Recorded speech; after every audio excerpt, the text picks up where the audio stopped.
I've done like 10 of them. Yeah, there's a trophy for 30, I think. Yeah, I know. But 30 is, I mean, that's nothing. You're going to get that pretty soon. Well, apparently I need to do it for those charms or whatever. I thought you were talking about something else, but then I looked it up to see what the fuck you were talking about, and it's something I don't even have yet. Oh, yeah. Get those and put those in your fucking loadout. Yeah. Apparently, oh, what rank am I? I'm What? 90, so if we push the hunting, we could probably hit 100. I'm 163. Yeah, that's not bad at all. If you look on my Twitch, let me mute my PC while I'm here, so I can check out Twitch without being bombarded by my own noise. If you look at my Twitch, I have my hunter profile up, and I've got a lot of crowns. A lot of crowns. I need a Ray Dow giant crown, a new Udra giant crown, a Guardian Rathalos mini crown, I need a lot of mini crowns. a what's it called? Gravios mini crown, a Gore Magala giant crown, and that's it. Those are the only crowns I need. I really like making money in this game. David There's a Diver? lot of shit to, yeah, there's a lot of shit to to spend your money on too. Because you can train your staff and, you know, they get skills. You don't know which staff members get which skills. You can buy upgrades for your diving gear. Oh, I gotta remember. Like I just got a drone. But usually when you kill like a big shark, you have to carve it up multiple times in the water. But now I just have a drone that I can call down and it will take the whole fucking thing away for me. That sounds safer. Yeah. Well, I mean, fighting the shark in the beginning was not great, but I've upgraded my sniper rifle a couple times. I got to admit, Dave the Diver isn't anywhere near on my list of games to play. Like, there's so much I need to do. It wasn't for me either, but it was free. I was like, I've heard good things. I'll try it. And sure enough, it's the stimulation parts of it really called to me. Did you ever platinum Dragon Age? I did. Okay, I was gonna say that's not that hard of a plat. It can't be that far away. No. So we didn't do the podcast last week because there were storms. I don't like I'm willing to risk some of my hardware in this shitty fucking state that has a compromised power grid. You're talking about fucking Virginia. Virginia is light years ahead of what? Fucking Tennessee? Apparently. No, dude, I remember having power outages all the time when I lived in Kentucky. When I was a little kid, we lived on Fort Campbell. And I remember power went out all the time. And 35 years later, nothing has really gotten better. Like, I live maybe 10, 15 miles away from Fort Campbell. It's the same shit. We don't have, like, the rolling brownouts, but power will just go out. And I don't remember that happening in Pennsylvania. I don't remember that happening in... Rebecca had the power go out in Pennsylvania when they had, like, crazy winter storms. They had an evacuation. Yeah, they had an evacuation The order. reason we didn't evacuate is we had wood burning stove to heat the house, and I could cook on, like, we had 2 wood burning stoves, and I could cook on the one, so I was just like, I didn't heat the house. Yeah. Like, but I lived in Pennsylvania for a year. I don't recall the power going out once. And it rains there, you know, they've got that lake effect shit, so it rains there quite a bit. When I lived in Wisconsin, I don't remember the power going out. This is not a thing that happened. So, but here in this state, oh yeah, your power will go out. Your power will go out. It'll go out during, you know, the thunderstorms they get. It'll go out just randomly hours after the storms. Because fuck you, that's why. So I don't want my PC on. I don't want my PS5 on. I'll play games on my Vita, my 3DS, God, my I'm PS4. Chickens on my farm. So yeah, we didn't have a podcast last week because we were getting storms. And we're getting storms this week too, but there's so much to talk about. I figured we'd just go early and hopefully hopefully talk about some stuff before the storms hit and I feel inclined to turn everything off again. But, so this early podcast is merely for you to try to avoid the storms. Yeah. Well, and because, we got that need, we got that outlet, we gotta talk about games. This is just a thing that has to happen. Did I catch it? What beetle is? Oh, just an Emperor Hopper. Okay. So I had a game beat to talk about on the podcast for the podcast last week. Now I have two, and there's two other games that the first one Suikoden. The second one is Suikoden. Suikoden. Because Suikoden is not a very long game. I followed a guide from RPG site. It was one of those little bullet point guides. Go here, recruit this person. No boss strategies or anything, but in hindsight, I can see why Greg said he will not play this game again. Joker, what are you doing? Joker's being weird. He's rubbing up against the wall and sticking his butt in there. Are you Zan? That's not what you usually do. This is a very simplistic game, and one of the big reasons I was able to get through it so quickly for me anyways, is there's really no reason to ever grind in it. Like, it's got 108 characters, right? That's a big conceit of this series. Stars of Destiny. Yeah, that was so annoying. I'll talk about all this game's flaws. Trust me, there are plenty. So you gotta, they don't gain passive experience when they're not in your party. And this sounds like a chore. It's actually not, because the experience you get depends on the level of the enemies. If you are a little weaker than the enemy or around the same level, you will get a ton of experience. You will fight maybe half a dozen random encounters, and you will be all leveled up.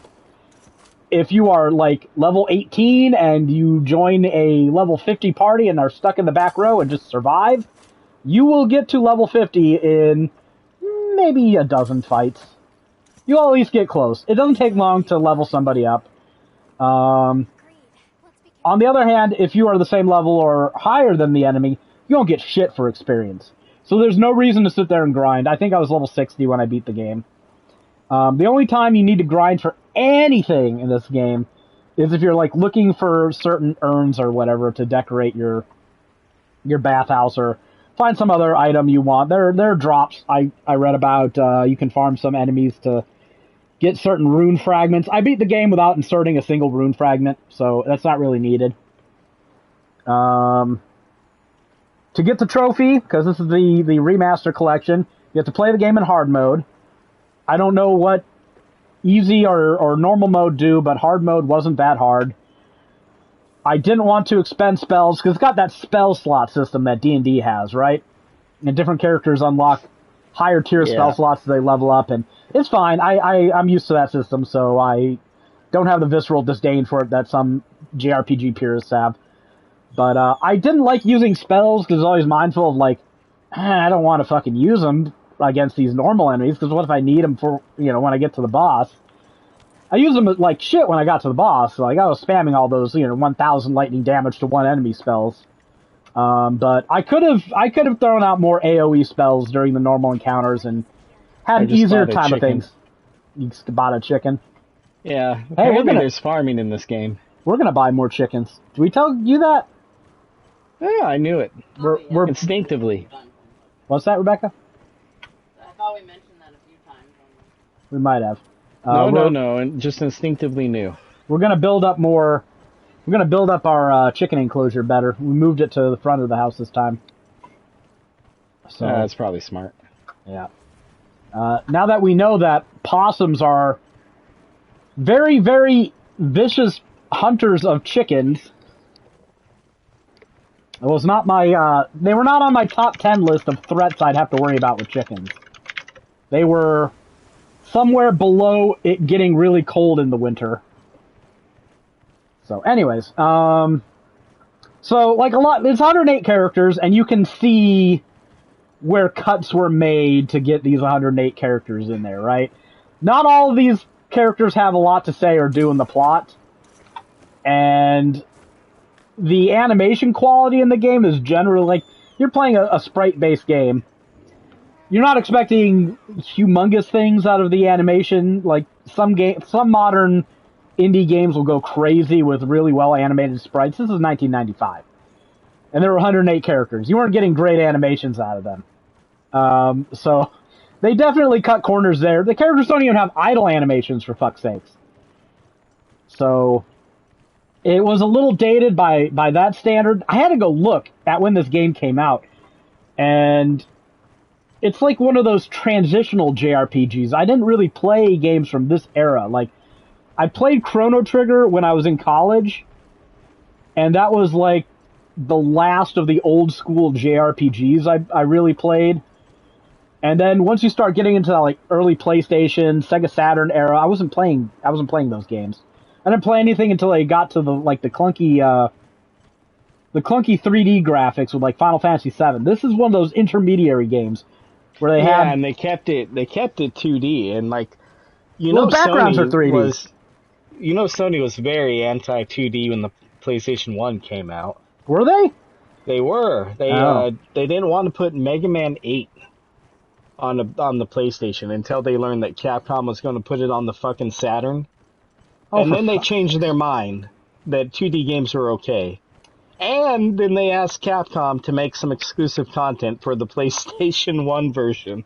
Well, this game does have, like, 3D backgrounds. And I will say this. I said the animation quality is bad. That's not universally true. There are a few instances in the game when they're doing story stuff, and they're like, no, we're going to show that we could have animated everything really good, but we didn't have the time or the budget or the fucks to give or the... Who knows, maybe they didn't have the storage space, but I highly doubt it, because this game does not look like it would have taken up a full CD. They will animate some scenes really well, I should say.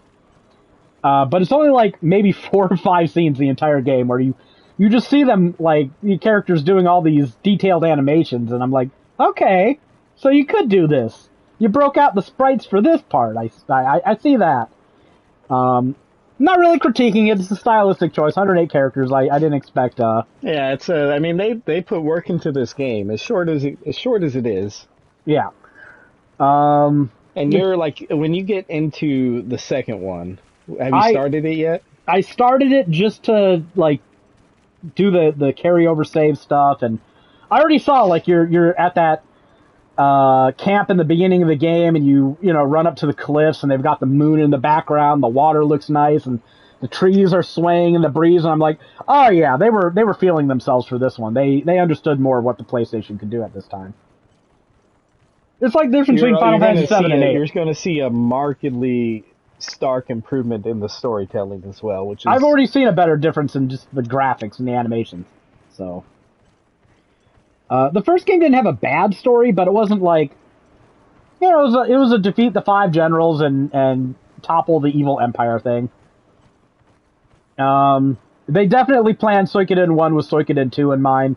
You can just tell because they left some plot things unfinished. Like, at the end of the game, you're fighting 3 dragons that come from the Emperor's Sword. You never get a showdown with Windy. There's things left open. They keep telling you, don't use that Soul Eater rune, it's bad. I'm like, okay, yeah, but it's got the only AoE attack this character has, so this is just gonna happen. I'm sorry. None of this is a surprise to people who play RPGs, like, all the freaking time. No. If you got a more detailed, like, backstory, you're very familiar with this game, so... I'm just, I'm nearly 40 and I played it for the first time, so I'm going to recount some of the things. I didn't use, like, the instant death stuff on, the Soul Eater rune, because I was like, it's a JRPG, this shit doesn't work. It works all the time. Every time. If it's a normal enemy, it's going to kill them. I'm like, oh, so this motherfucker just had a delete encounters button on his hand the whole fucking game, and I never used it. Okay, well, that's on me for not messing with things. I was also surprised that the game never unlocks, like, a second rune slot. Because it says on the top right of the screen, runes. Multiple. But you only ever get the one, and, like, half the characters in the game... Not half. A good number of characters in the game have, like, one rune, and they won't take it off. And a lot of the time... well, it's their rune. Yeah. And a lot of the time, this rune is, like... a really good rune. You saw the whole, like, you beat the first game. You saw the whole difference between minor runes and major runes. A lot of it was story. Yeah, they have true runes as well, and those get into the story like Suikoden 3. I've only played 1 and 2, but I know of the stories. Like, main character has the Soul Eater rune. The two sisters have the Gate runes. I'm sorry, I'm a child. I giggled. It was like, she has the front gate rune and I have the back gate rune. I'm like, I bet you do. A little 30 there. And then, like, the Emperor has, like, the dragon something rune, and I'm like, okay. One bitch creates an entire army with her rune, and the other one gets rid of it. Oh, the Dragon Rider dude has a rune, too. I can't remember what his was called. But yeah, there were a couple of the true runes mentioned, but it honestly wasn't that big of a story element. But I assume that's coming, right? Well, I mean, it continues into the second game and the third game, and like the runes and what people end up doing with them is one of the biggest plot drivers in the entire series. Like what's that chick's name? Valeria. She had a rune that allowed her to attack 3 times, so she was always doing like top tier damage. Got to be in your party. There's another chick called Ronnie something. She had like a rune that did 2 attacks every time, and I'm like, all right, she's pretty good. She takes damage a little too readily, so I'm gonna put her in the back row, and she'll just spam that from there. Yeah, that whole front row back row thing. I mean, you've seen that before, I assume. Yeah, every character has their own attack range. I like that. It's a nice little strategic element to keep in mind. Like of course. Why can't I think of the indie game that came out that Uden Chronicles?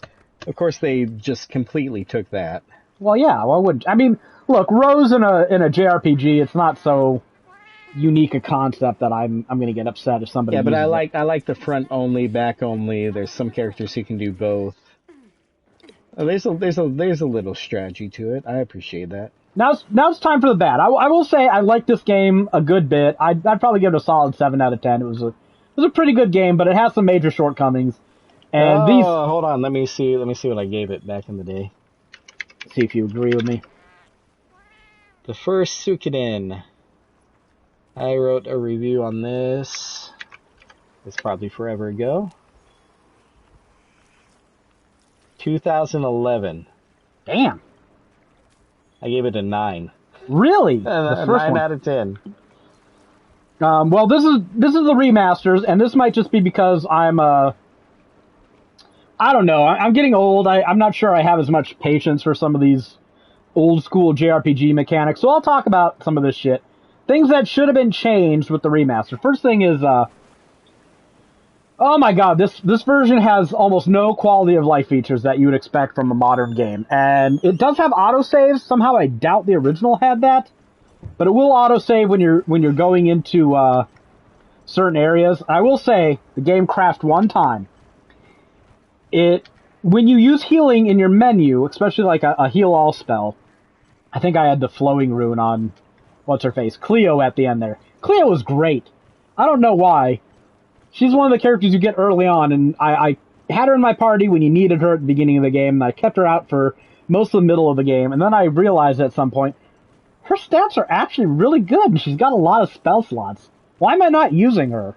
Like, she doesn't take a ton of damage from things, she's got really good hit points, she's got great spell slots, not the best, but she's just a good all-rounder, can attack from the back row. I can have her just use Dragon Incense every round to heal everybody for 50 hit points if I don't have anything better for her to do, and, you know, I can switch her around, make her a healer or damage. She was great. She was fantastic. They give you a really great character early on, and I slept on her. Trying out all the characters is another fun part to these type of games. Yeah.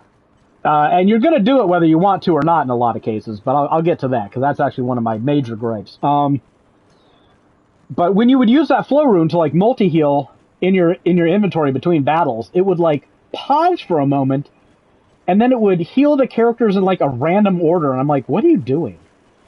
And after the final fight, you're running through the Emperor's Palace, because it's the end of a fucking video game thing, and it's collapsing for some unknown reason. I don't know why. It's not like it's a flying fortress or anything. It's like, oh, well, the game's over. It's time for the building to collapse for reasons.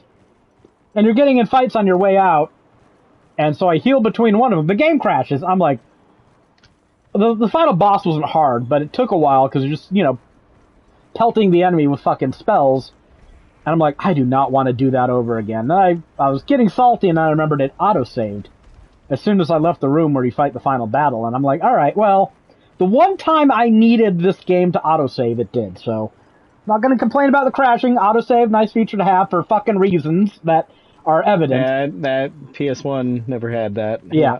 Very nice. It doesn't autosave that often, but, like, when you're going into areas where there might be a boss fight, it's like, yeah, bro, you might want to have a backup here just in case you're not ready for this. Boss fights in the game were relatively infrequent and almost always easy. There was one or two, I think, when you fight that vampire. The vampire was the hardest one because you actually had to heal fairly regularly against him. But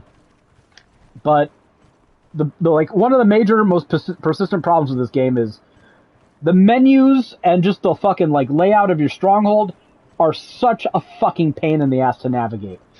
The beginning of the game really wants you to hate it. You don't have a stash. You don't have any of the fucking, the utilities that you'll have later. No way to fast travel. None of that shit. You gotta get your headquarters for that to happen. I'm fine with that. Even though it sucked at the beginning of the game because, each character can carry like 8 things, including equipped gear they have. So if you want to keep anything long term, you just gotta get, a good portion of the way through the game until you get that headquarters, and then you can store shit. And then you got a storeroom, and you can, drop stuff off with the dude there. So that's a little annoying, but mostly it's like you upgrade your HQ, and they'll change where locations of shit is. So if you want to store something, you got to go to floor 2. Well, if you want to use the inn, you got to go down to floor 1. Don't let Nathan's bitching turn you off too much, people, because you can get through floors very easily. There's an elevator, right? But then you're sitting there, waiting for a walk-in animation. It's not like you're climbing 3 sets of stairs or nothing. If you want to change out your party members, okay, here, I'll tell you why this is really fucking annoying. All right. So, 108 characters, you're going to have to play some of them. A lot of characters have big story beats. They'll join your party, and they will... You'll have to use them for a little while. You will almost never be able to choose your own party. So, you're lucky when you get 3 characters you can choose in your party. That sucks. That's a constant source of annoyance. At the end of the game, you have to have Tyr, Victor, and Flick in your party. So you get 3 characters out of 108 that you want to play in the end game. Don't like it? Tough shit. Nothing you can do about it. So you better like those 3 characters. Not that Tyr is, that's your main character. Yeah. I don't think you can ever change them out. No. I think there's one little segment where you don't fight where you control someone else. I would say 2. I mean, I'm just counting. 6 characters in your party, you can only ever choose...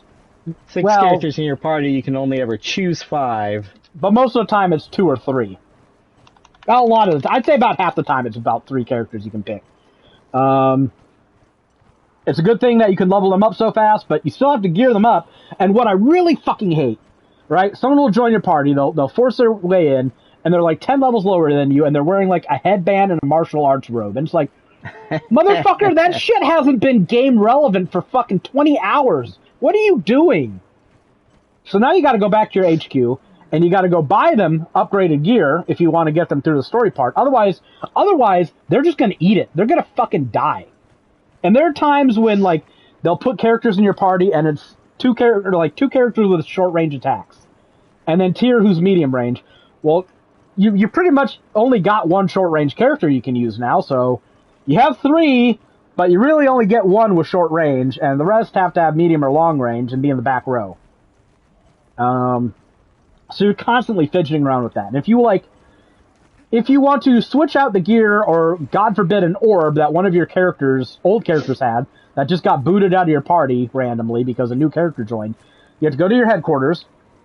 You have to go up to floor 4, talk to one of the 2 people that allows you to change out your party roster, kick somebody else out, bring the other guy back in, take off their gear. You can also remove gear via the storeroom, but maybe you don't want to take off all their gear because they're going to be back in your party, right? So you just want to take off their orb. Whatever, you got to get them back in your party. You got to go down to floor 1. You got to have the orb shop unlocked. You got to go to the orb shop. You got to talk to the chick. You have to have her remove the fucking orb. You have to transfer that orb from your the character's inventory to another character's inventory who's going to stay in your party. You got to go back up to floor 4. You got to kick that character out of your party. You got to put another character you want in your party back in. And then you got to go down to floor 1. You got to change the orb out again. It's constant micromanagement going up and down your fucking HQ to switch out gear and orbs, because you can't, from my knowledge, you can't unequip somebody's orb unless you take them in person to the orb shop. So they have to be in your party. And it's like, there could have been a better way to do this. So you're constantly going up and down the stairs in this fucking stupid goddamn headquarters of yours. And every stair... I'm pretty sure Uden Chronicles just lets you do it from the orb shop, like anybody you've ever recruited. This one didn't let you do it. Unless I missed it, but there's only like 2 options, so I'm not sure I missed it. And there's like a U-shaped little rock corridor between every staircase. I'm guessing that's CD load times. And you'll be seeing those all the time, going upstairs now. So now you want to save. God forbid you want money, because then you got to play a gambling minigame on floor floor 2? Maybe it's floor 1 with the dude who apparently has infinite money and doesn't mind losing it all to you, because you can just save scum and roll dice with him until you fucking win hundreds of thousands of fucking money from him and repeat. And I hated doing that because some of the menus are kind of shit. Like, you can speed up the way how fast the text displays, but sometimes options to choose things in game don't align with the text on the game screen. Like, some dude will have to get like halfway through saying something before you can enter the amount of fucking money you want to bet. And if you're pressing X to speed things up, it won't skip until you can actually enter something. You'll skip to the next line of dialogue where he's like, "Are you sure about that tier?" And it's like, "No, I want to fucking enter the money, but I want you to shut up so I can enter the fucking money." Yeah. So there's a lot of running about and wasting time in your headquarters and in your menus in ways that it just kind of sucks. It kind of sucks and slows everything down. And it shouldn't be like that. There should be options to manage all that from a central menu. Switch characters in and out, equip and unequip their orbs, whatever. So I shouldn't need to go find the NPCs, especially when you upgrade your headquarters, and now they're all on a different fucking floor for some reason. So that was my major gripe with that game. Is how much of my time it wasted. Yeah, I could see that. Just having to go find NPCs and take care of their fucking business. Oh, I don't need Uthduna. I'm not going there. I don't need Uthduna. Could and should be streamlined is what I'm hearing. Yes, especially for this HD remaster, that would have made it a lot more player friendly. I was a little bit annoyed with this game when I first started playing, because I'm just following a guide. It's a very bare bones guide. It doesn't tell you any strategies. It doesn't tell you anything. It says you can Would you follow a guide to recruit everybody? Yeah. It's the same guide for everything. RPG Site's guide for it. It was fine. Except for one annoying part. The best guide out there for the first 2 Suikoden games is definitely Jonathan Sawyer's guide. Well, I don't need a guide that's going to tell me everything. It will tell you everything. That's true. This is just like bullet points, gets me through it. Like when I started the game, this guy just tells you that there's an optional quest you can do to get a prosperity orb or a fortune orb. And I'm like, I don't know how the experience works. I haven't played any of it, really. So I'm just like, all right, well, I guess I could use a thing that doubles my experience. You don't actually need that.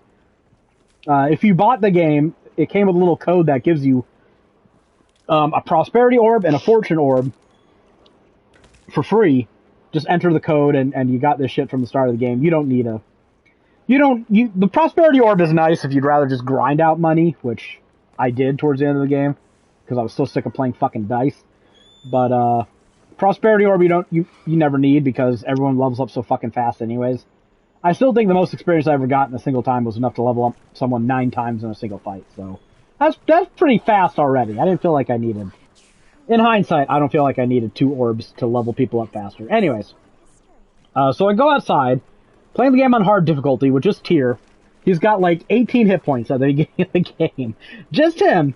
I get into a fight with a fucking ant. He hits me for 40 damage and I die. I'm like, alright, well, I don't know how I could have done that better, but maybe I just gotta find another enemy. And I get into a fight with like a boar. A boar and some mosquitoes. Or no, a boar and some crows or something, I think it is. And the boar charges, he hits me for 40 damage. I'm like, well, that's not going to work either. I get into a fight with 6 mosquitoes They only hit me for 1 to 5 damage each, but I've got to kill 6 of them, 1 attack per round, before they can hit me 5 or 6 times collectively. I'm like, I don't think the math on that works. Turns out you just need to go and kamikaze your way through the first fucking fight in the game, and hope you get some of these little puffball enemies to spawn. If you're really lucky, you'll just get 1 puffball, and you can take that out easy, because they only do like 1 to 4 damage, and you kill them in a hit or 2. I didn't get that. I got 3 of them, and I just got lucky. They killed me once. I got lucky on my second encounter with them, and I was able to beat them. And I leveled up to like level 11 in a single fight. And I'm like, all right, I guess that's how you do it. You just die until you fucking win your first fight, and then it's easy for the rest of the game. I was seriously playing this wondering, what the fuck am I doing wrong? Because this guy doesn't tell you. It just says, find a puffball, and it's like, okay, well, you didn't tell me I had like a 1 in 15 fucking chance of encountering this fucking thing, and everything else was going to kill me instantly. That's not nice of them. So, fair warning if anyone else plays that game and uses that guide. You can do it. It's not a hard game. You just need to kill that one thing, or, not go after those orbs, because they don't really matter in the first place. But I did it. I ran all the way to the place to get these orbs, and didn't really need to in hindsight. So it was a good game. I'm looking forward to Suikoden 2. I'm not sure if I'm going to get to that right away or not. I probably think I should before I forget everything, but I started it, played through a tiny bit of it. It looks a lot better in terms of just graphics and animation. We'll see how much I like the story, but Greg told me it's comparable to Final Fantasy VII, so my standards are very high. For which game? Suikoden 2. Where should we start? Let's check the map first. So we will see if Greg is a big filthy liar or not. He probably is. I also beat Bloodstained. I finally got the urge to go back to that and played through it all the way. Oh, it's about fucking time. It did take about a decade, didn't it?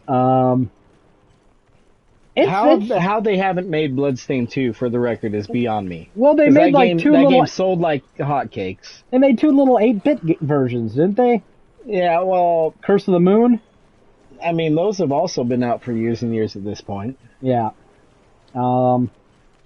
So I like Bloodstained all right, but I really like Symphony of the Night, and I get the urge to play more Castlevania games. They had to do a bunch of Kickstarter shit. Didn't that game, wasn't it going to get a launch for the fucking Wii U? Yeah, I think so. I think that's dating it. I think that was canceled. I don't know. Should have foreseen that was canceled, but it's very possible that the Switch wasn't even out when they said that. I'm tempted to give this game a 7 out of 10 as well. It's good, but I think it takes too much from. I think it takes too much from Symphony of the Night. A lot of it just felt like deja vu. Like you're when you pay an ode to something else, that's one thing. When you pay an ode to something you did in the fucking late 90s, that's just kind of sad narcissism. Like, what are we doing here? Come on, can't iterate this a little better. I don't know. These games need better combat, is what I'm saying. These Metroidvanias, like, it's 2024. I know it was 2014 then, but it was still too late. You need a dodge button. You need something. I don't mean that lame-ass backstep. They have a dodge button. No, I don't mean that lame backstep. That's sad, and it fucking almost never does anything. I will say the beginning of the game was really good, and the end of the game was really good. It's just kind of all the middle parts that suck. They kind of bog down. I loved it. I love getting souls from everybody, or shards, like that. Whatever. Same difference. Yeah, see, you can't even help but quote the old Castlevania games. No, they copied a Rio Sorrow. No, I disagree. Guacamelee was okay combat. I just hated the platforming. They were crazy with the platforming in Guacamelee. Guacamelee? What the hell are you talking about? Jared commenting said, it's a Metroidvania with great combat. It needs the ability to dodge or block or parry or something like that. I'm pretty sure there's a parry option. Oh, if there is, there's a special move you got to use. With certain souls. With a certain weapon, I think. I think it's a certain weapon you can parry attacks possible. with. I played Salt and Sanctuary, and I'm a little bit spoiled because that gameplay was way better. Way better. You can't argue it wasn't way better. It was way better. I prefer Bloodstained. Bloodstained's combat? Yeah. Okay. I like collecting at things like that. Well, collecting is one thing. Not being able to dodge or block is another. Yeah. I mean, I had a constant wall of paintings around me protecting me from everything, so probably, less of a concern. Yeah, I mean, I didn't use those until the end of the game when they weren't really useful anymore. And I was like, oh, that would have been nice. I used that head flail ability. That was my go-to for like 70% of the game. I was just smacking things with that, and it worked really well. And I kind of get myself in a lot of ways because I got that crappy low tier Chrysogrim, and I'm like, no, I like being able to just move and attack without stopping, so I'm gonna just keep this equipped the whole fucking game until I got the upgraded one that's actually the good Chrysogrim. Yeah. And then it was hitting my Symphony of the Night vibes. And I know people don't like it if you use that fucking weapon. I was reading people's Reddit threads on it. Many people feel like that's just too much. Well, simultaneously it was overpowered, but there are other better weapons that if you do this, it has better. Shut up. I'm playing Symphony of the Night's spiritual successor. I want to use the fucking Chrysogrim.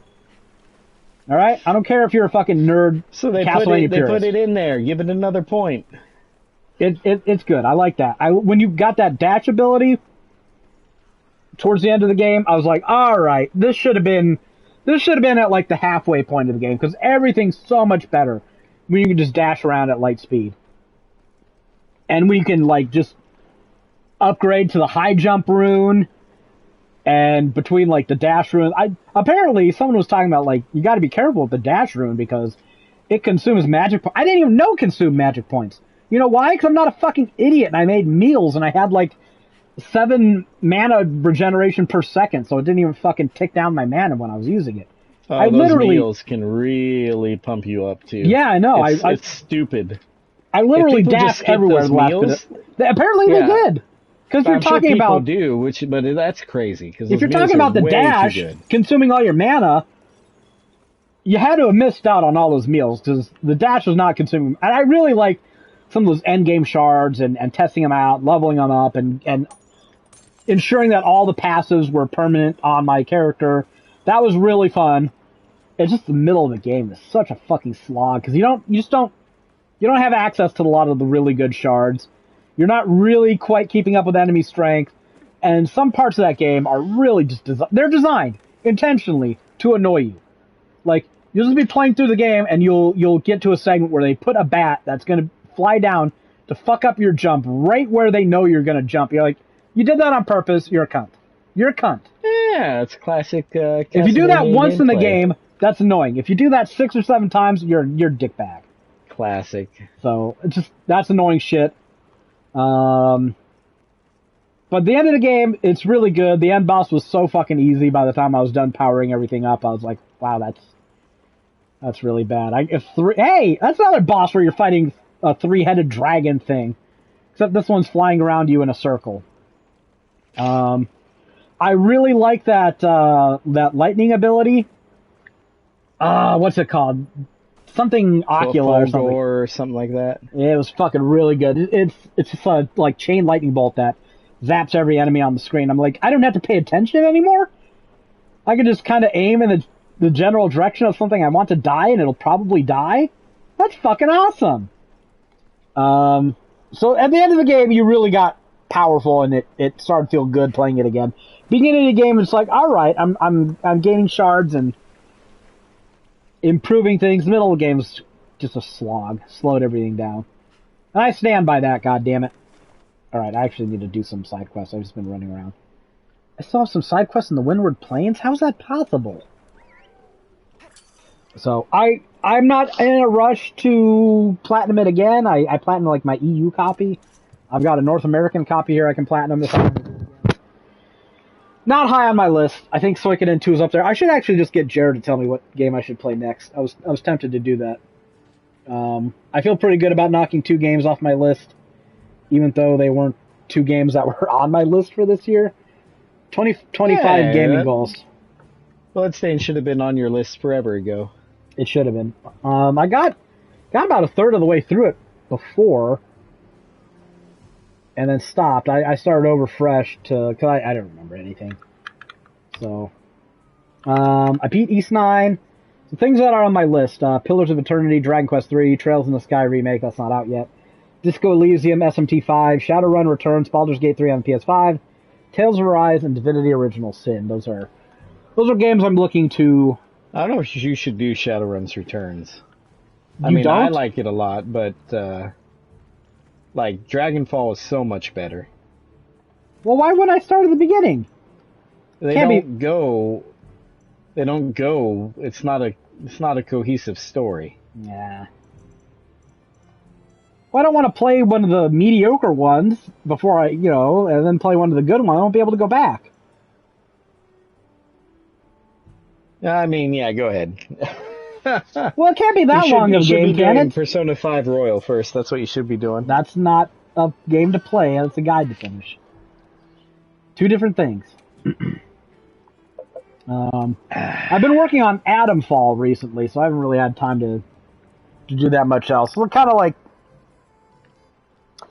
I want to call it British Fallout because it's a very close facsimile, but it's not quite accurate.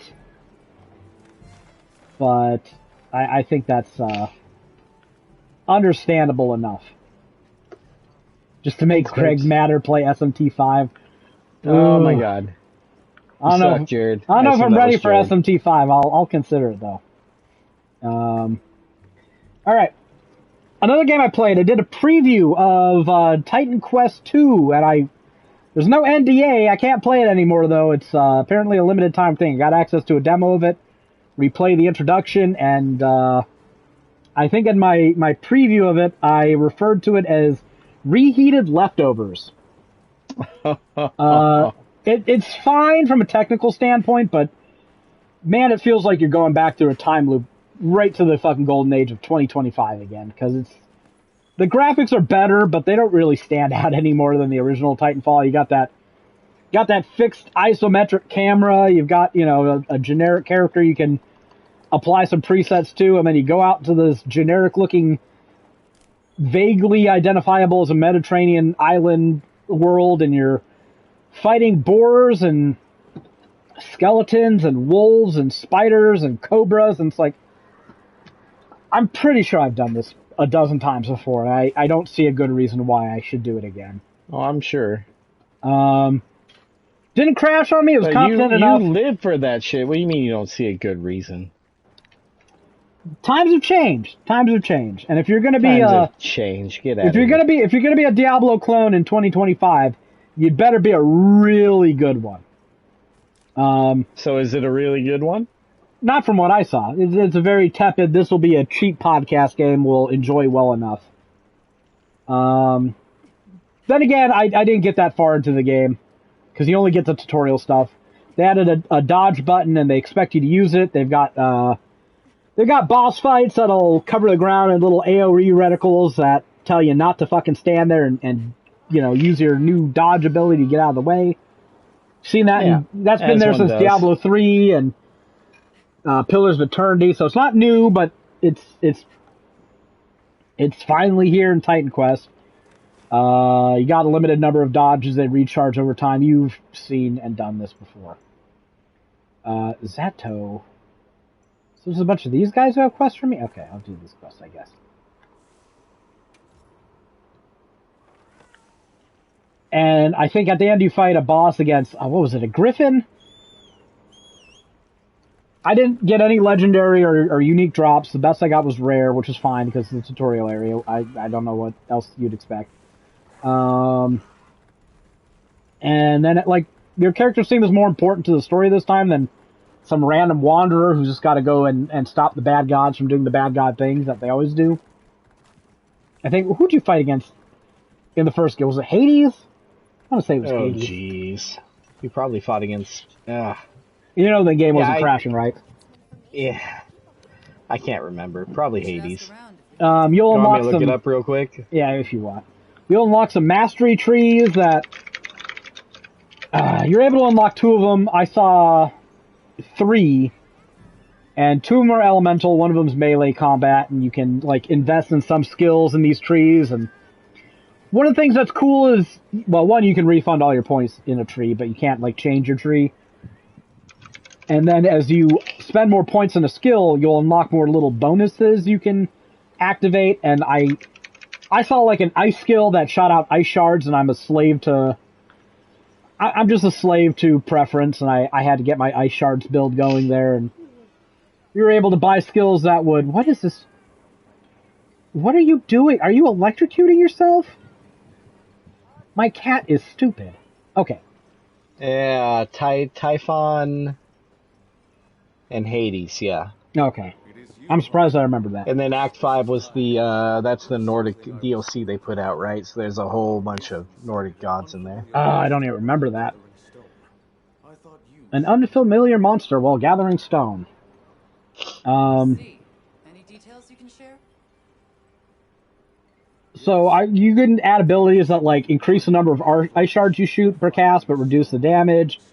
You can get one that makes your ice shards slightly homing. You can do another one that causes your ice shards to shoot out in all directions around you. You can mix and match these. You can put in, I think, 1 to 3 points in a lot of them, and that'll compound their effect. And you can really like the difference between the standard ice shards where you're just shooting out five ice shards in a row to when you've got like a homing AoE around you is pretty different, pretty significant how that changes up.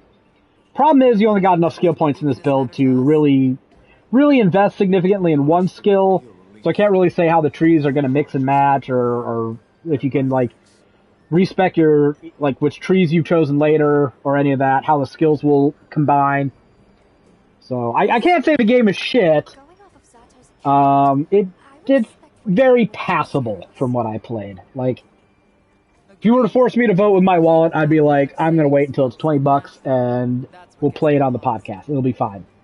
But I'm not going out of my way and spending like 50, 60, $70 on it day one. That's not the quality I saw on display. So I did a little preview of that. I don't know if they ever made it live, but whatever, that was my impressions of it. You don't make them live yourself, or is there somebody that No, does that? Well, I expect somebody to proofread it and tell me if I'm being too much of a jackass or whatever. Right. We'll time our investigation with the fallow. So, and another game I played, what was it? Why am I forgetting it? Assassin's Creed Shadows. Assuming the console port is functional. Yes, that's very true. I didn't have any problems with Titan Quest 2 on PC. Didn't have any technical problems. No frame dips, no stuttering, no crashes. It worked fine. I hope they do a console port. I don't see any reason why this game wouldn't work. Hunt a Gupseros in the Windward Plains. Okay, so this should be an easy quest to do. Yeah, jump on Monster Hunter if you want to fucking play. I don't care. All right, let me finish this day in Dave the Diver, and I'll jump on. I'm not doing anything crazy, but you Like, probably my want favorite- those last ranks. My favorite part of Dave No, the not yet. Diver is these nighttime selling stuff parts. If I play any silly little indie game that I haven't gotten to in a while, it'll probably be Cult of the Lamb, not Dave the Diver. That's Dude, speaking of Code of the Lamb, I follow Cheap Ass Gamer on Facebook. You can buy, it's the Switch version, but you can buy a physical version of the Switch version for $10 on Walmart. That's pretty good. I think they had some game for sale on PNP Games for like $6. Can't remember what it was. You get some games pretty fucking cheap. Yeah. Are you wearing New Udra too? Oh, they went on a quest. I had a New Udra buddy. So, we were working on Assassin's Creed Shadows last week, and we're not working on Assassin's Creed Shadows anymore. At least I'm not. Jared is. Are you done with it? We're done with it. Apparently I wasn't getting any traffic. I told Jared over the weekend, I'm not sure about this guide, because Gamer Guides has like, let me go see what it is. They've got a front page section where they'll list their top guides, right? Latest guides, most popular guides. Okay. And like, I gave up tracking seriously the Google traffic a long time ago because it seems so fucking arbitrary. Yeah, There's but like somebody is. Somebody is. It's not. I'm not being paid to care, right? I'm being paid to provide content. If someone says this content isn't doing well, I'll do different content. I'm not sitting here fussing over page traffic on a daily basis anymore. Because Google is fickle, it's biased, it's like there's no real connection between quality output and the views you get. So it's somebody else's job as far as I'm concerned. I'm not paid enough to care. And I didn't see Assassin's Creed Shadows on the front page where it lists most popular guides, right? And I was like, that's not boding well after a week of writing that nothing in this guide has gotten, like, we've still got Assassin's Creed Valhalla up there. Here are the 4 games right now that are listed as most popular. Atomfall, Kingdom Come Deliverance, Assassin's Creed Valhalla, and Warhammer 40k Rogue Trader. This isn't a bias on my part. I don't think it's bias on the site's part. I don't think they would have picked these guides if they wanted to promote them. And I certainly wouldn't have picked them if I wanted to. So, hi Zan. I've got a clumsy puppy licking my neck now. So Atomfall is up here on the top, our most popular guide. So I guess it's doing okay. Assassin's Creed Shadows never made it. I told Jared this probably doesn't bode well. I was righter than I knew. They had way too many people working on it. They had like 5 or 6 people writing guides for it. Now they've got 5 or 6 people on Atomfall minus Jared, and it's still too many people, but whatever. I guess this one's on the front page, so it's at least doing a little bit better. I was playing Assassin's Creed Shadows for about a week, and I played a stupid amount of time of it on the weekend before the storms made me shut things down for a bit. I was all poised and ready to go into this last week here, writing a whole bunch of pages, finding all legendary chests, and blah, blah, blah, blah, blah, and then I got put on something else, so that was a bit annoying. It takes me a while to reacclimate to games, play through it, get my bearings, and decide what I want to write. Is what it is, I guess. But it allowed me to play a fair bit of Assassin's Creed Shadows, so I'm going to talk about it anyway. I think this game is the most dreadfully fucking boring Assassin's Creed game I've played in a long time, certainly the worst of the RPGs. I know Jared will disagree. I find the setting dreadfully fucking dull, as I knew I would. I don't know what it is about developers when they go into, like, feudal Japan. They just have to like, express how much a stick everyone had up their ass at this time period.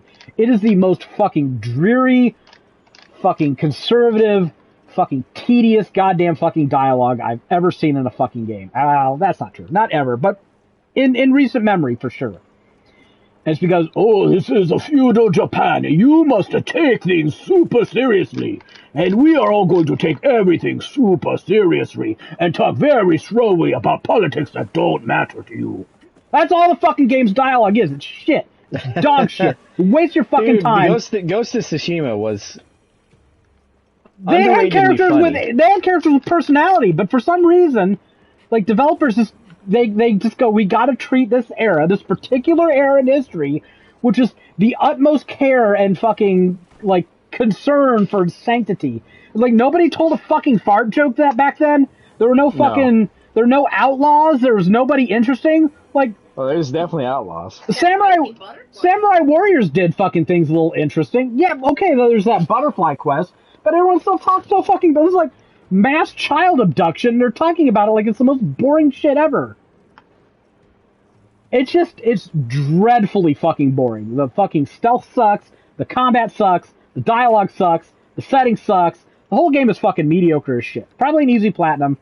You'll probably get time out of it if you are willing to subject yourself to that sustained level of mediocrity. The graphics don't even look fucking good.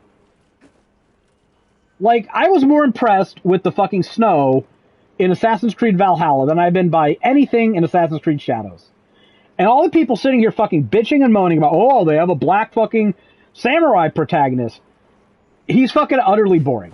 He's utterly boring. He's sterile as a fucking... Yeah, he's sterile as a fucking petri dish. Just... Yosuke. And Naue, the fucking Kunoichi, the ninja girl, she's not any better. Like, they're both just dreadfully fucking... They make Bayek look like a fucking riot. Okay? These characters are so fucking shit. They say nothing interesting. They do nothing interesting. It's just a tedious... And the beginning part, you're just going through, like, the intro, and you're, fucking prostrating yourself before Nobunaga, and you're learning fucking ninja lessons from your Chichui, and it's just so boring. All this fucking blather. And I think one of the worst things about this game is we're used to multiple protagonists in Assassin's Creed, but usually you get a pick and you play that one for the whole game. And they're kind of your Swiss Army knife of Assassin's Creed characters. They can fight. You probably shouldn't go slug it out with, a whole camp of enemies, but they can fight a few off. They can do stealth pretty good. It just depends how much you want to lean into the combat or the gadgets. In this game, you don't have that choice. You play Yasuke if you want to fucking do combat with... If you're playing on normal difficulty or higher, you want Yusuke if you expect to fight more than one enemy at a time. If you're willing to play on a lower difficulty, Naoe can fight more competently, but she generally can't take a lot of hits. Yasuke is a tank, and he sneaks like shit, but he can fight multiple enemies at once, so he's the guy you get in there if you want to snipe a few enemies with a bow and then go fucking beat the rest of them with a big-ass fucking club or sword. Naoe is your traditional stealth character. She actually has the gadgets, the wind chimes, the kunai, the ability to actually sneak competently. She's not a goddamn giant lamellar armored fucking hulking teddy bear. So she can actually sneak. It is fun watching Yasuke try to sneak, or God forbid having him do there's a good trophy where if you do a assassin dive, one of those eagle dive with Yasuke, and he just bounces off the fucking pile of straw and doesn't manage to stay hidden for a second. That's funny. But that doesn't make him useless. And this is Assassin's Creed combat. So it's utter dog shit. You don't even have the multiple bows that you had in Assassin's Creed Origins, where you could use one as a shotgun, one is a rapid fire bow, one is a proper sniping bow. You've got the one bow, and you've got a rifle, and they're kind of overlapping each other in terms of utility. You want to use both at a range, pretty much. So, you compare these two characters to any Assassin's Creed protagonist before them, they are basically that protagonist cut into half with what they can do in combat and in stealth. And I found that incredibly fucking boring because Assassin's Creed doesn't have the best stealth in gaming, and it has pretty bad combat, if we're being completely fucking honest. Especially when Yasuke doesn't have a lot of the fucking tools that some of the old ones had. You're kind of just more pigeonholed into full stealth or full confrontation instead of having a better mix like old Assassin's Creed protagonists had. You see how this is substantive shit about the game and not just I don't like black guy and girl? Okay, this is how you do game reviews. You're not a fucking loser, insipid incel. Doesn't change my opinion necessarily from theirs, but the substance is what matters. So I found it dreadfully boring. From a guide perspective, I was fine because I had shit to do, and the one thing I really hate about working my job is not knowing what I'm going to write the next week. If I have a pretty good clue on what I'm going to be writing, I'm pretty happy, even if I'm not, vibing with the game. So I'm playing a better game that I like writing about less. Is basically the long and short of this.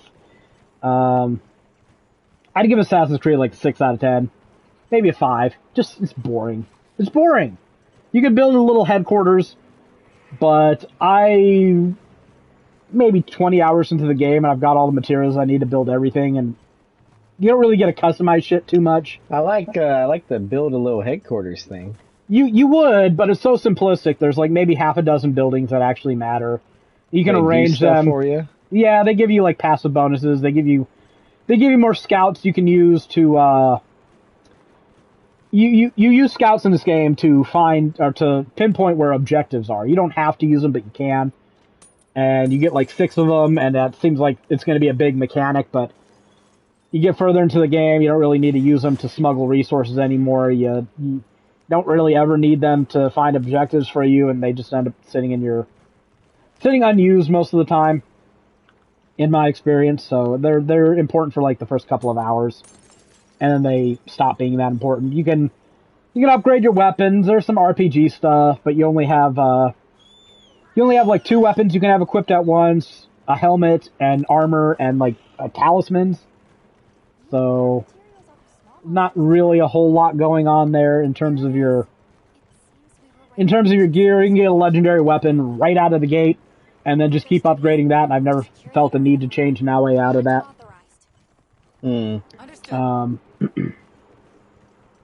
Who authorized the hunt? I didn't say I was ready to hunt anything. What are you talking about, game? Well, if you were smacking it too much, right? No, I didn't attack it. so I honestly don't know. Anyways, I just found the game boring. It has nothing to do with the protagonist's skin color. Honestly, if they made Yasuke a Japanese dude, it would be just... You shouldn't have to say it has nothing to do with the protagonist's skin color. I shouldn't, but this is the fucking era of gaming we live in. If they would have made Yasuke a Japanese guy, the game would be equally shitty. Be equally boring. Now, if they made Yasuke a fucking, like, you know, outlaw that's taking opportunity to fucking prey on the fucking chaos on the land, and he was just like a loose cannon character, then I'd be interested. You just keep describing Ghost of Tsushima. I probably should be, right? Because it's a better game. Ghost of Tsushima ate Assassin's Creed Shadows lunch, but we can finally put one thing to bed. Even if Ghost of Tsushima didn't exist, Assassin's Creed Shadows wouldn't be worth playing. Right. You forgot to mention the weirdness of the... Oh, right. So one of the things that I thought was really weird, like, everyone's talking about this game like it's just the most fucking progressive fucking game ever. I was surprised by one thing. If you take your character's clothes off, they're wearing, like, white underpants. Like, they're not wearing much under there. Hmm. And I'm like, why did they let you run around? Like, Yasuke is just kind of funny. Nowadays, like, they let you undress this character more than I thought they would. And I find that a little bit odd from Ubisoft. I don't know why. But, like, basic clothes? Yeah, I thought they put, like, underclothes on them, but nope, they're just in their fucking underwear. There's not much to look at anyways, but, you know, I expected, like, a shirt. You can't select penis type, is what you're saying? You can't select penis type. No, Boo! Yasuke's a big black African guy. Your size is Magnum or Ultra Dong. That's it. So it's left up to your imagination, anyways. Magnum or Ultra Dong? Those are the two sizes. That's what it says. They don't actually have that option. Please, if Ubisoft had that option in this game, it would be at least 5 times better. You know what? Ubisoft just isn't that interesting. They're not that fun. Saints Row needs to do that in a game. Magnum or Ultra Dong. Yeah. And make both sizes really small anyways. Just call them that. Yeah. So, I don't know. I didn't have much fun with Assassin's Creed Shadows. Just, one of the big problems is, I find it stealth inherently unrewarding. They will have you, like, capture castles. This is an optional thing you can do, but there's good reason to do it. And they'll put, like, 1 to 5 samurai daisho or whatever in there that you got to assassinate. They're basically just elites you got to kill. Yeah. And nothing special here. And then the castle just be full of fucking soldiers, like dozens of them, like 30 fucking soldiers. And when you're playing a Far Cry game and you got to take out a camp and there's like 10 guys there. That's what I said, Far Cry. Yeah, right? Yeah. I am, but I'm just comparing it to another Ubisoft game. Oh. That's fine, right? The Well, I enemies... heard take over castles, and to be honest, I immediately thought of Far Cry. That's not too many. Like, you plan out their routes, you have fun doing it. The enemies, like, I don't really take enemies in Ubisoft games seriously because they never have enough personality, they never have really enough threat. They don't feel like they're worth the effort to spend an hour meticulously taking apart a castle's defenses, throwing a kunai at the fucking alarm bell, and send me an invite, and isolating all the enemies and picking them off and hiding them in bushes. And I'm just like, the AI is not good enough. These enemies are too generic. Why am I wasting an hour doing this when I could just tick the difficulty down a peg and get this all done within 5-10 minutes? There's no good reason to do it. It's not good stealth. It's not like Deus Ex. It's not like fucking Shadow of Mordor. It's a chore to play Naue the way they want you to, because the enemies are so generic and they're just not worth it. The game's not worth you putting that much effort into it. Is the main takeaway here. So you know what? I found the game to be very disappointing. Jared, you can correct me if I'm wrong if you have a different opinion. I'm not the Pope of Assassin's Creed, but this is not the Assassin's Creed game I wanted. You gave Dragon Age Veilguard a 9, which many people hated. I'm bumping it down to an 8.5. It's good, but it's really good. Girl Ninja, Black Samurai. And Oh. they did nothing else with it. Yeah, you know what? Your race and gender is not a personality, okay? Yeah. It's not a substitute for a personality. And that's what a lot of games do. Now, a girl being your fucking whole personality has been very common through a lot of games for a very long time. So where is this quest I have to do? I have to kill Gipsaros? What's it called? I'm happy to help anytime. Beware the Gipsaros. Okay. It's kind of like early D&D where it was like, your race was elf. And so was your class. Your race is elf, and that's your personality, too. E-elf. And your class is elf. Yeah, your class did used to be elf, yeah. Yeah, that hasn't cut it in at least 20 years. No, longer than 20 years. Yeah. 30? Yeah, but they still do it. They did it then. They still do it now.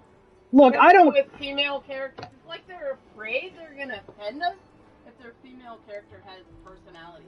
But you know who the fucking every woman's favorite character is lately? That's a female. Everybody loves Harley Quinn. She has a lot of fucking personality. She's boring. I don't like her.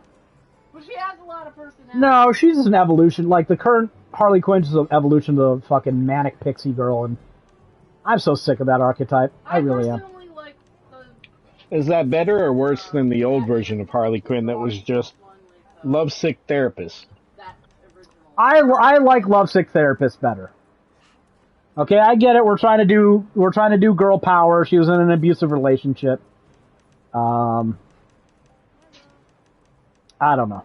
I don't like her as much. She's definitely in an abusive relationship.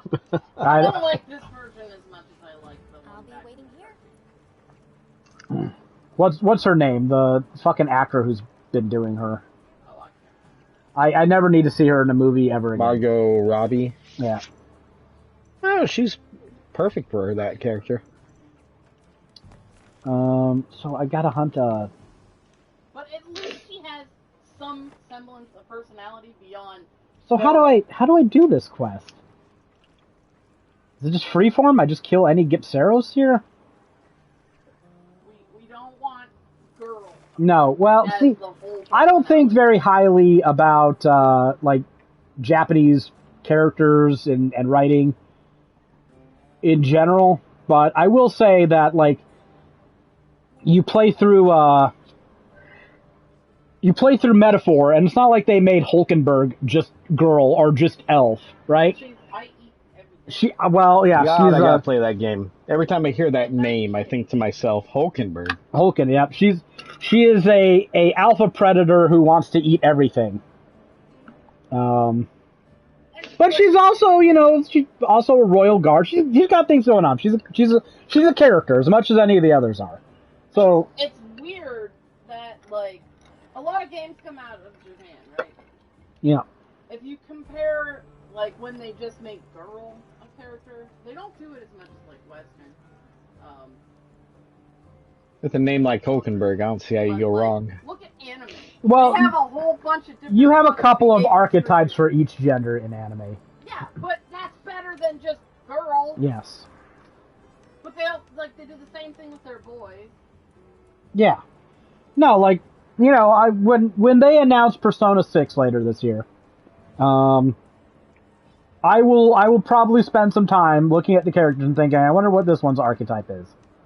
Yeah, I mean, I've seen these characters before. I know I have. Excuse me. That's fine. I'm not complaining. I actually like some of these archetypes, but they're going to be there.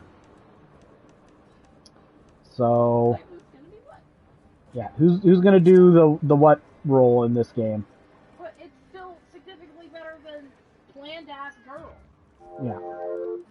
Well, that's what Naue is. Yes. She's like, just boring Japanese kunoichi. Could she have a fucking quirk? Could she have a personality? I haven't seen one. her personality is nothing. Her personality is I want revenge. Her personality is I'm reading the script. It's like if you want revenge, that's one thing, but I think that like they Conan had- already did that better. I think if they had her voice with an AI, it would have actually been more expressive. Well, here's another problem. And this might be insensitive. This might be just a personal preference. Here we go. Here we go. Here's Nathan with the insensitivity. Yeah. Life normal, everyone. They have the characters. Like if you do English voices, which I do because I'm not a fucking dub freak. I don't understand Japanese. I don't know if they get the inflection right, so. And I want to see the art rather than reading the subtitles. Yeah, I don't want to just read subtitles. Although you could just give me a script of this game, I'm sure it'd be just as boring as playing it. A lot of reasons I don't do subs if I don't have to. Like I like the English dub. Plus, I find the Japanese voice actors annoying like 90% of the time. They overact shit.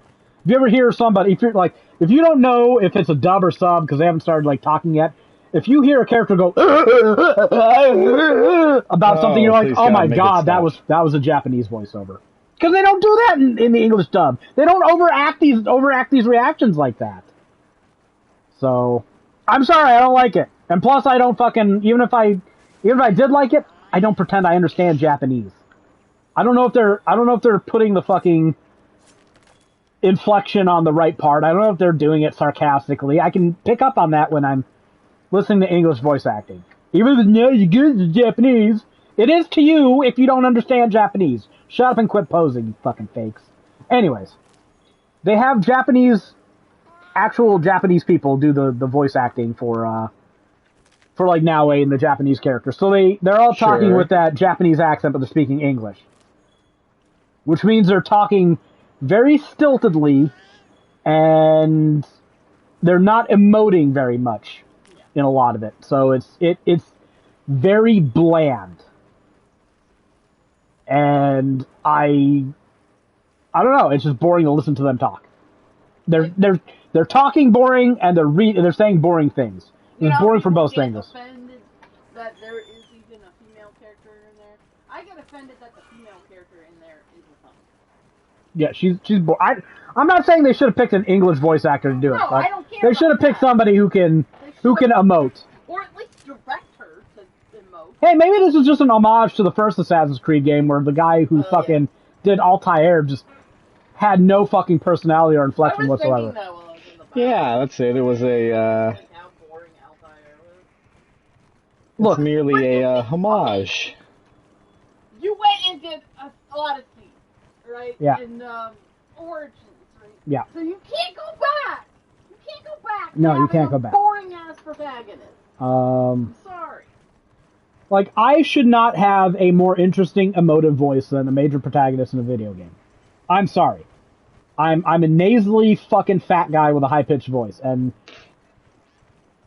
honestly, I would rather listen to my shit back than listen to the fucking pretty much anybody in a set. Well, Nobunaga was okay. He sounded fine. You know what? I don't actually hate Yosuke's voice either because he's got that African accent that they're playing up a bit, and I like how that sounds. I like the sound of that accent, but he still doesn't emote.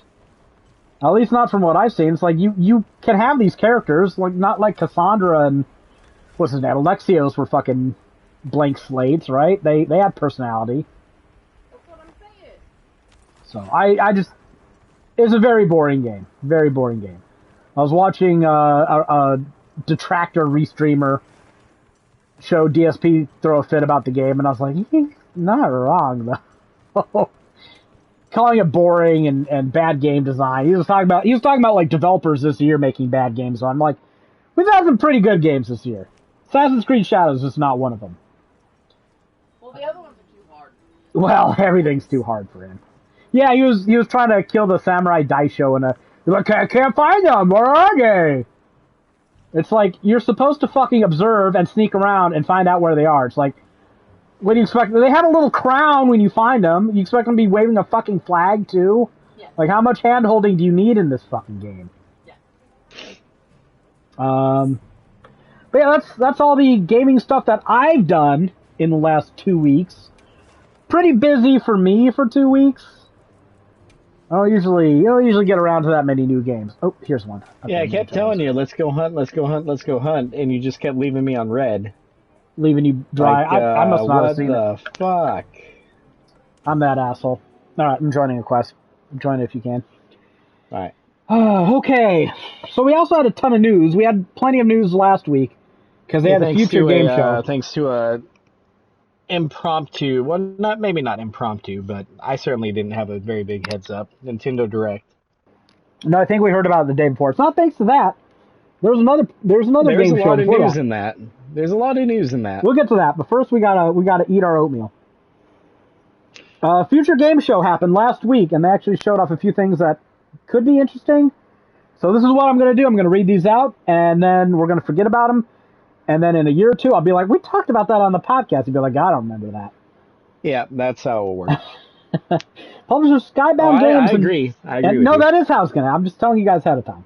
And developer Broken Mirror Games, a new publishing label under Bloober Team, have announced I Hate This Place, an open-world survivor horror game based on the comic book series of the same name that will launch for PlayStation 5, Xbox Series, Switch, and PC via Steam, the Epic Game Scam, in Q4 2025.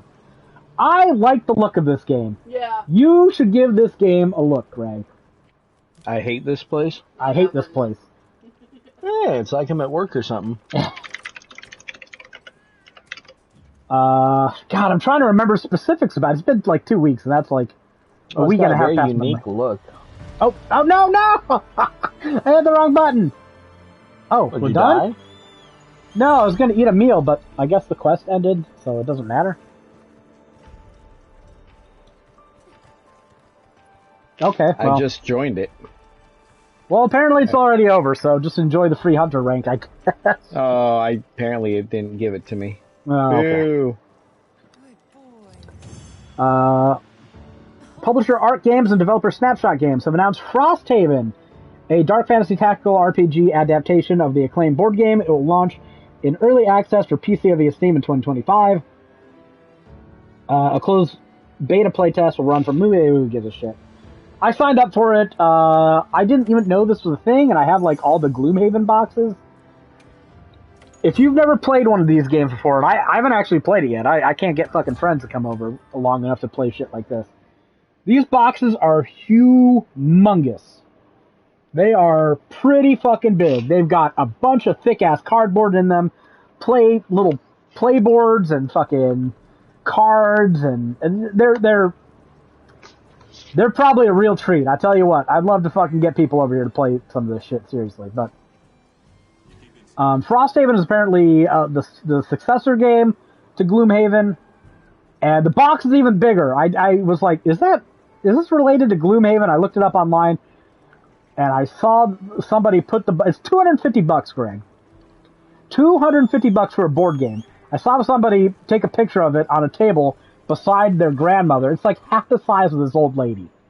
I'm like, holy shit. When this goes down in price, I'll have to give it a look. I can live in it. It'll be an expansion for my fucking house. So this is apparently a game adaptation of that. That said, I haven't heard good things about the Gloomhaven game. The computer game, I should say. The board game, everyone loves it, from what I can tell. So, we'll see. I'm interested, but I'm going to let other people bite the bullet on this one first.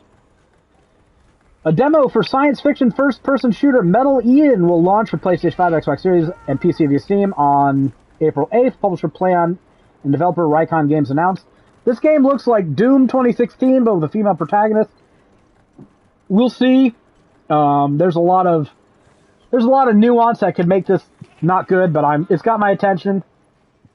I'll play the demo when it comes out. Because you know what? The Doom 2016 demo is like the last demo I remember playing that was good enough to make me actually buy a game. I'm so glad you're here. So, Can I talk to you you can learn more about a first-person shooter just by playing the demo, in my opinion. Vanguard's desert patrols have been attacked by a sand leviathan. FBC Firebreak, a cooperative first-person shooter set in the Federal Bureau of Control from the Control series, will launch for PlayStation 5, Xbox Series, PC via Steam, and the Epic Games Scam this summer. Remedy Entertainment announced will also be available as a day one launch title in the game catalog for PlayStation Plus Extra and Premium members. Game Pass Ultimate for Xbox Series, PC Game Pass for PC.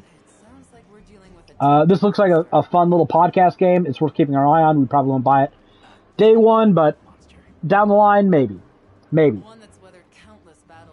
Rome Has Fallen. Rebuild civilization in this action and adventure game for 1 to 8 players. There's a game called Romestead.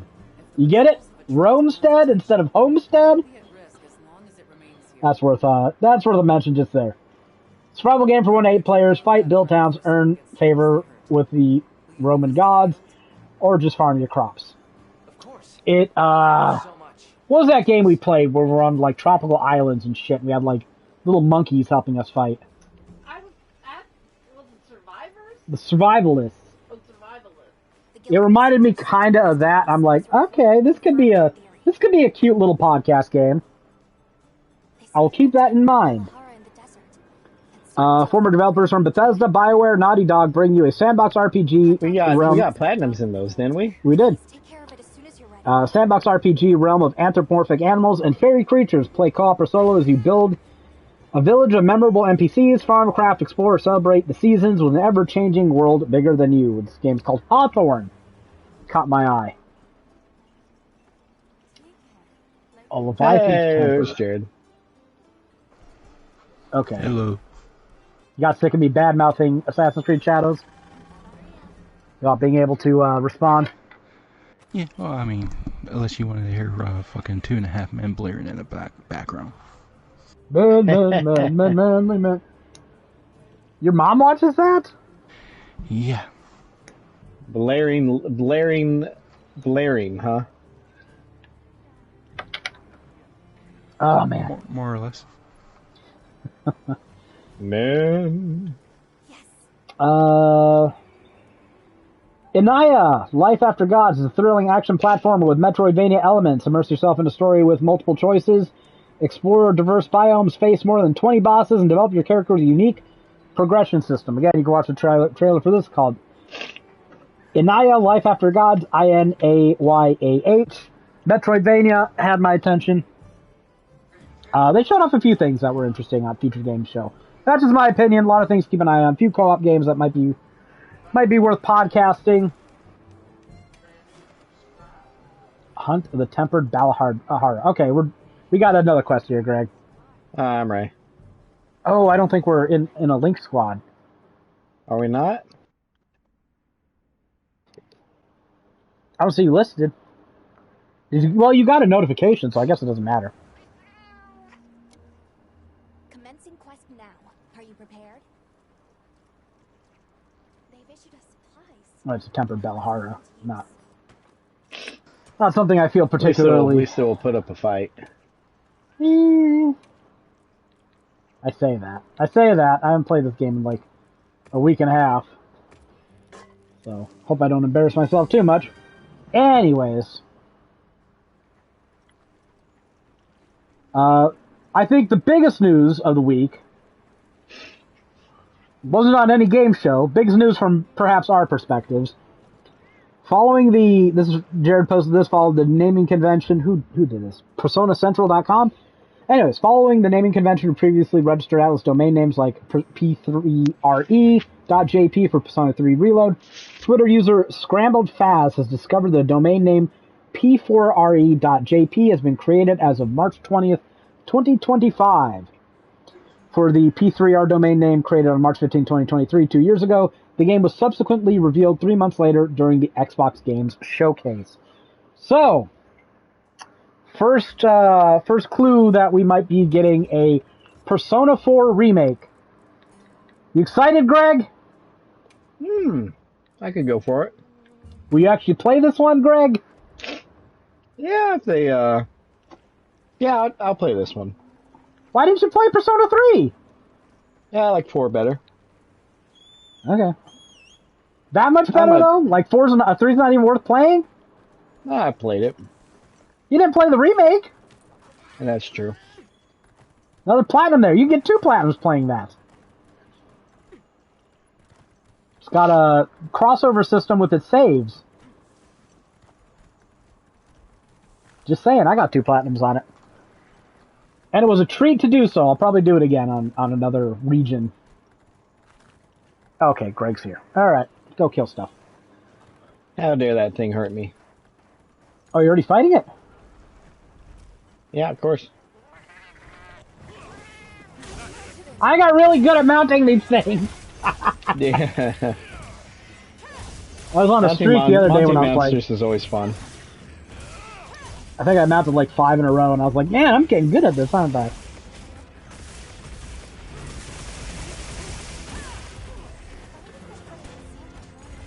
Now I gotta remember all my buttons again. Oh, you paralyzed it. Oh yeah, I have a paralysis weapon. I should be doing that somewhat regularly. Game Informer is back from the dead. Did you hear this, Greg? We need to capture these fuckers. That's what we need to do. You do. I already got We mine. also need to kill apex predators. Or did you already get those trophies? I think I already got those. Ah. Do you have a shock trap? Yeah, I do. Okay, well, I don't care. You can capture it when it goes back to its Yeah, lair. Game Informer, back from the dead. Apparently all people were brought back. Oh no, I just have a pitfall trap. That'll work. Of course, it's not all good news. The company that owns them, they're apparently owned by some company called Gunzilla Games. They're a bunch of crypto freaks who, according to their website, I'm trying to read and hit the thing of an SAED at the same time, have created gamer-first blockchain game Guns and are working on a battle royale named Off the Grid. So, yeah, a bunch of crypto libertarian freaks now own Game Informer, so I don't expect much out of this. Well, it's better than being dead. Is it? Is it? Yeah, kind of. I don't think so. Worried about sustainability, of course, but you know. Being owned by crypto scammers is you're basically one step away from death at best.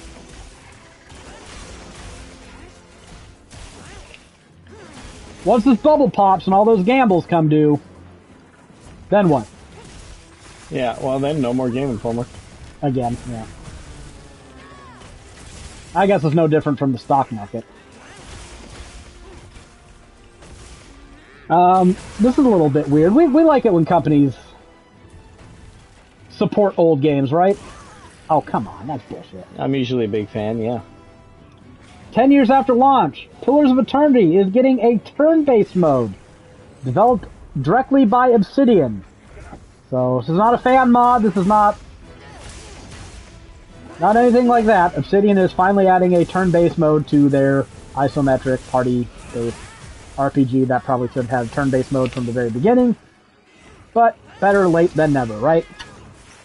So I'm glad I didn't play this game for the last 10 years. So now I can play it in a better way.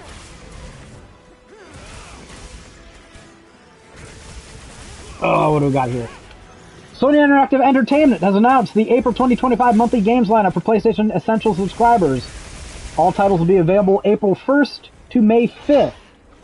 The games we are getting: Digimon Story Cyber Sleuth, RoboCop, Rogue City, and the Texas Chainsaw Massacre. I was considering buying that RoboCop game, so I'm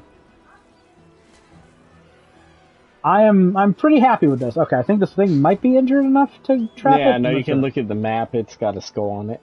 Oh, okay, I didn't look. Yeah, at we'll trap it when we get to it. Get over here, Cypher. What are you doing, you idiot? Stupid fucking thing. You didn't know the skull trick?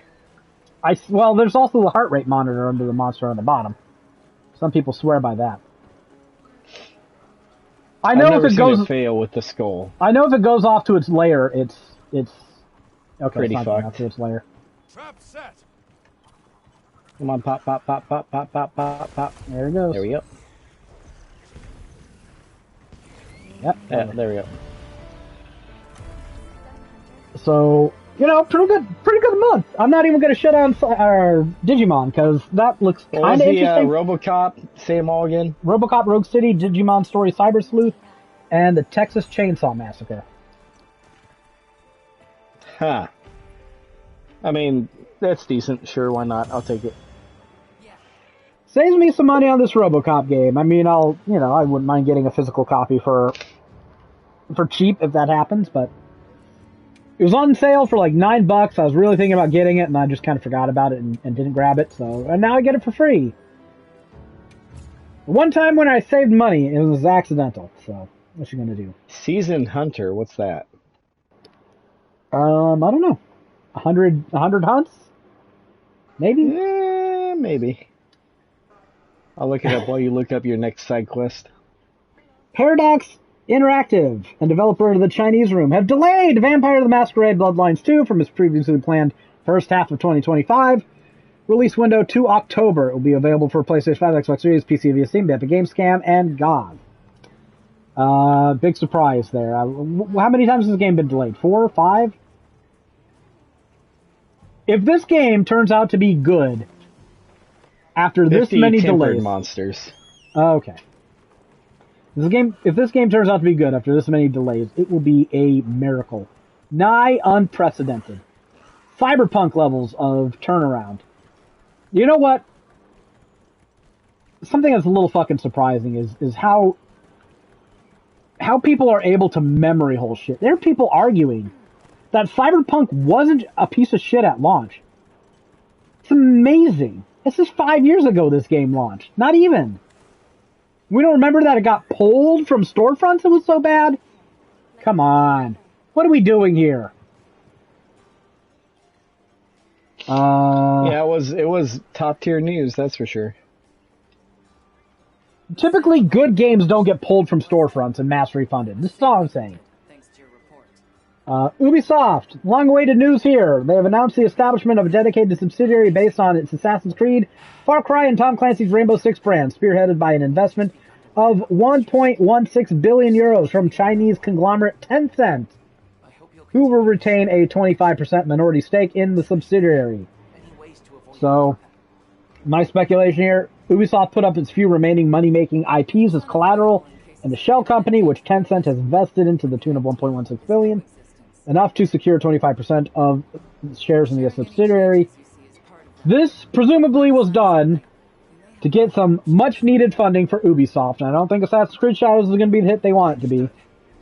So they already said it's over 3 million players. I don't know what that means in terms of people money, but it just thinks of a game that they wanted to sell 10 million copies of.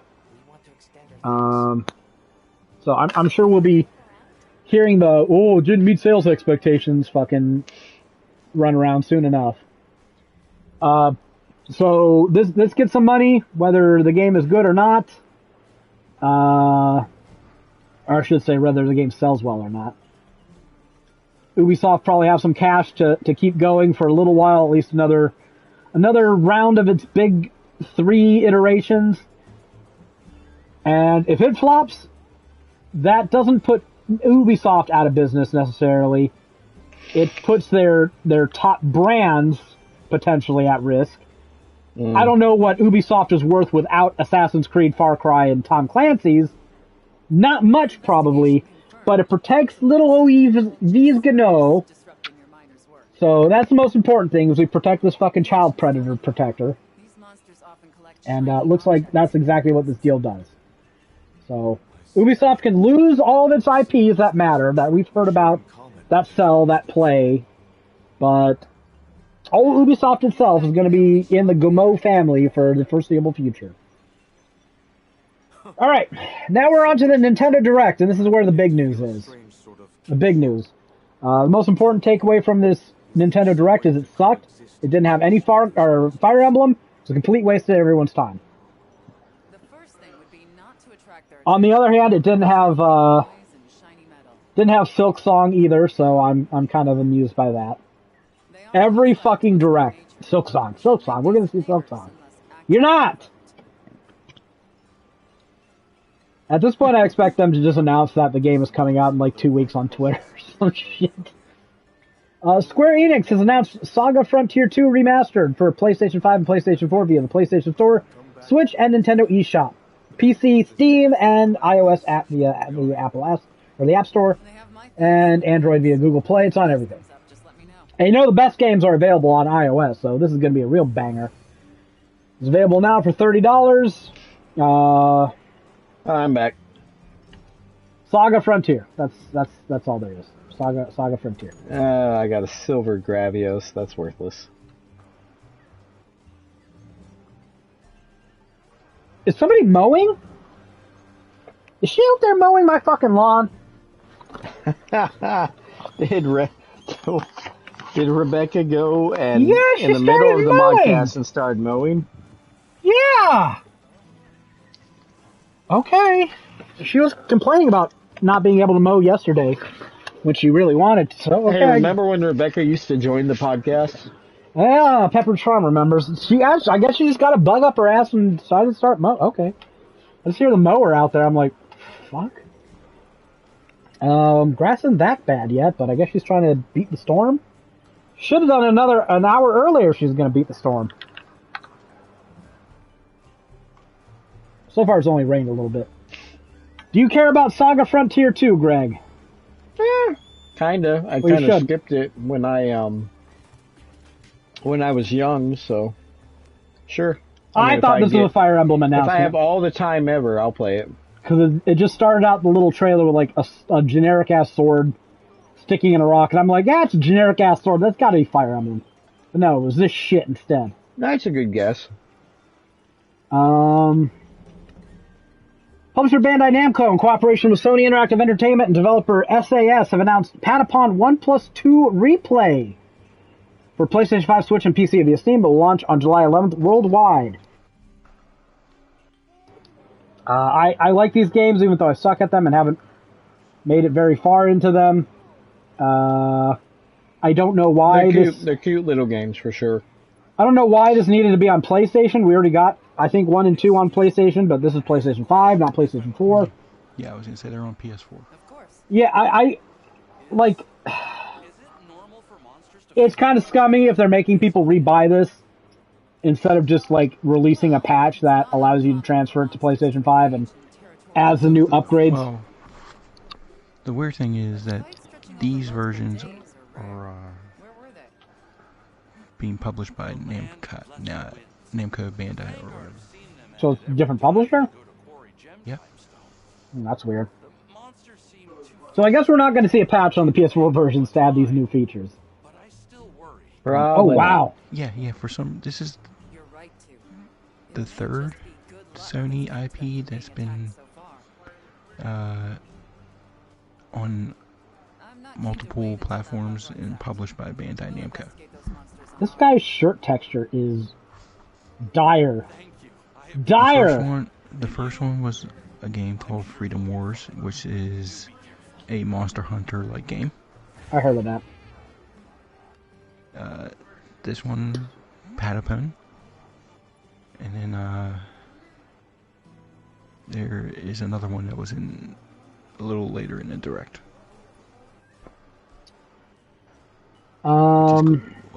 Which is Everybody's Golf. So will I buy this? Probably.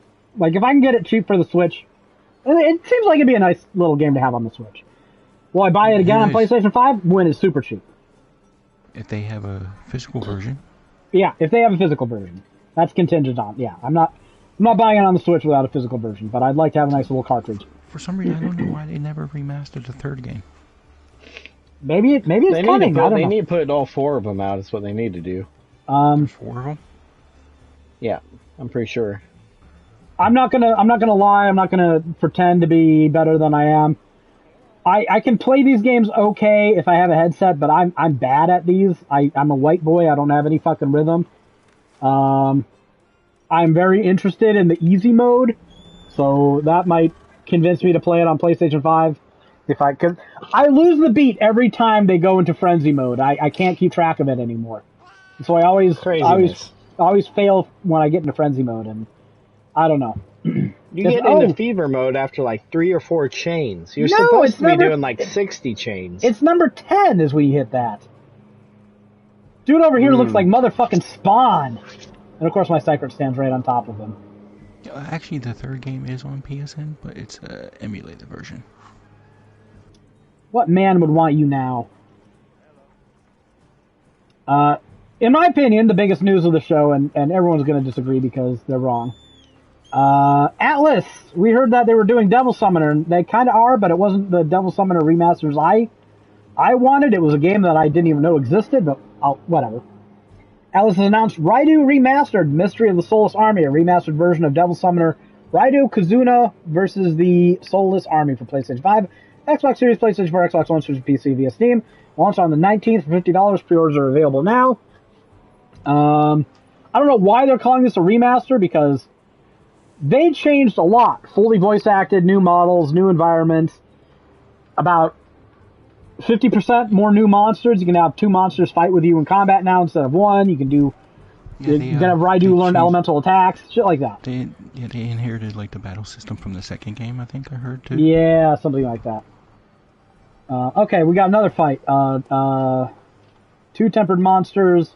Looks like a Rathian and a Humatrice. I hate fighting Rathians, so get your ass here and help me out. The 2 tempered monster fights usually give you 1 hunter rank per time you do them. Oh, here we go. If you're doing a side quest, you might get damn near 2. Yeah, this is a side quest, so feel free to jump on. I gotta change my poison gear. This was the thing I'm most interested in. I still don't think, like, there are a lot of things. I have to say, okay, I'm being brutally honest here. I rate shows by, did they show off 2 or more games that I want to buy? And this Nintendo Direct had a couple. Granted, I'm buying them all for other systems, but that's just to be expected with Nintendo. This is definitely the game I want to buy the most, but these Atlas games go down in price, and I don't foresee a guide happening, so I'm probably going to wait on this. We'll see. Limited Run Games is supposed to have a collector's edition for it, so if that's a good one, I might end up buying that, but this is way up there on my list of shit I want to play.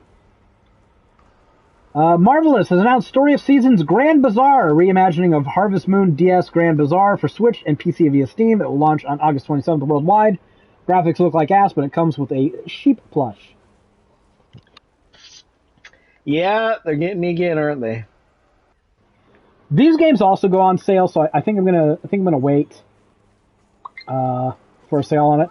Plus, they tricked me before with these Story of Seasons games, and they eventually brought them to the PlayStation, so I'm not falling for it again. I'm not buying it on Switch when I suspect there will be a PlayStation version at some point. Yeah. So, but it's another game that I will probably buy at some point. We'll see.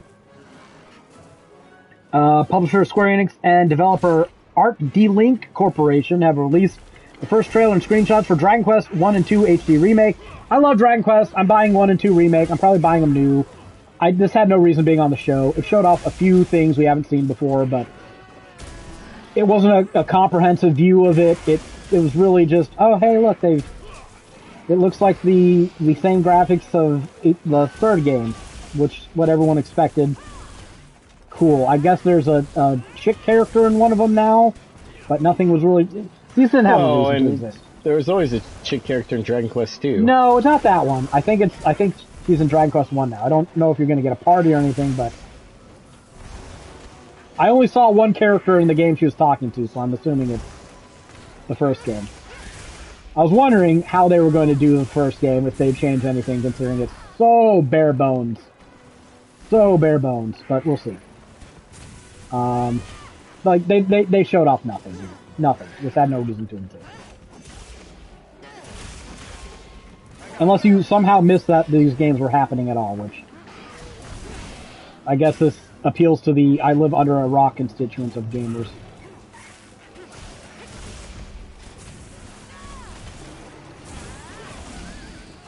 Okay. I hit him. Publisher Nintendo and developer... Oh wait, am I skipping something? I think I'm skipping something. Spike Chunsoft has announced No Sleep for Konami Date from AI The Somnium Files. A new entry Yay! in the AI... You can't say yay, you haven't played these games. I can. I own all of them, and I want both to. Both of them? Yeah, both of them. Yeah. They have the collector's edition for the second one, I think, on Woot for like $50. I have it already. Oh. Well, screw you then. Well, you can get them. You can get them on PSN for like both of them for like $15. I think one is I think one of them's only like $3 right now, isn't it?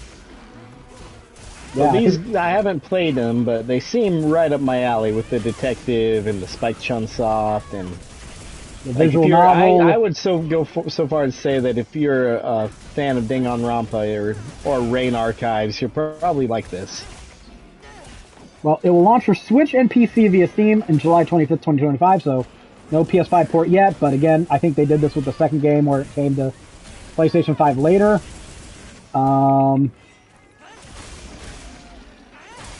So I'm going to wait until it's on PlayStation 5. It's not like I've got a good reason to get to the third game. Oh. I guess we killed it? Guess we killed it. We were I too was trying strong to trap it. Oh, well. But I've decided, unilaterally, we are starting Visual Novel Book Club up again, and AI the Somnium Files will be the first game we cover. What happened to the one we were in the middle of? We weren't in the middle of one. Yeah, we were. Chaos Child. We did that. We finished it. We finished it. We finished Chaos Child. I don't think we did all the alternate routes, but I'm not super keen on replaying it. I definitely did. Yeah, I need to go. You have to. I need to go and do the platinum. Yeah, I never platinumed it, but we finished the main story, so. AI the Somnium Files. Spend the $3 to get it if you want to participate. We will start reading through it this week. I don't know if I want to do it on a different day or not. Maybe we'll do it on Saturday, so it's not, taking us an extra fucking hour on the podcast. But we can work that out later. But what are you doing? Put that away. Put it away. Do the shield thing. God damn it.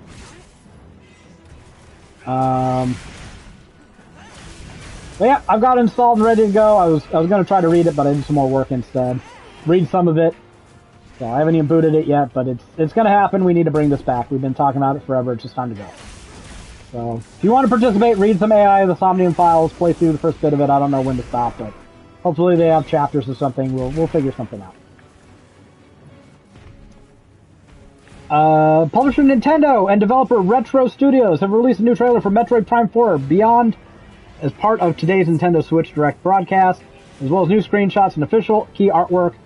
Will this vapor materialize before Bloodlines 2 does? Is the only question left. Maybe we'll get it in 2025. They're saying 2025. Nintendo's not usually known for botching things like this when there's a release date, not to my knowledge anyways. And if so, not in a long time. So we haven't heard much about this game in forever, so I'm still classifying it as vaporware until we have an actual honest-to-goodness date. A year is not good enough, so. I hate this fucking thing so much. Yeah, he's annoying.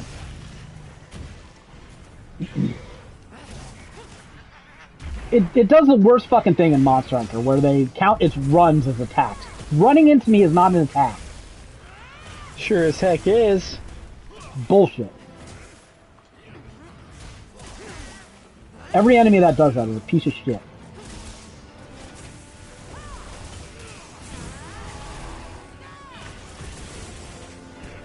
Nah, he turned away. I didn't expect. Are you bonking its wound?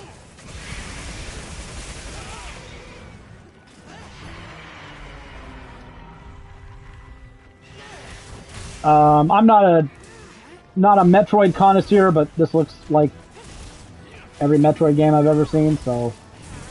Yeah, they've always been either 2D or 3D. There's psychic powers now, I guess. There really hasn't been a 3D one in a while. Well, they just re-released the Prime remake. So it looks like that to me. I don't know. A little bit more purple on Samus this time, I guess. Yeah, this is clearly the purple Samus suit. Jared made a joke if people would complain about this character being female. Don't put it past them. Don't put it past them. It would be unwise to overestimate the stupidity of gamers. So, what do we got this year? We'll finish with this. Publisher Bandai Namco in cooperation with Sony Interactive Entertainment and developer Hyde have announced Everybody's Golf. Jared, why are you even posting? You don't get to post this until you fucking played the first one more.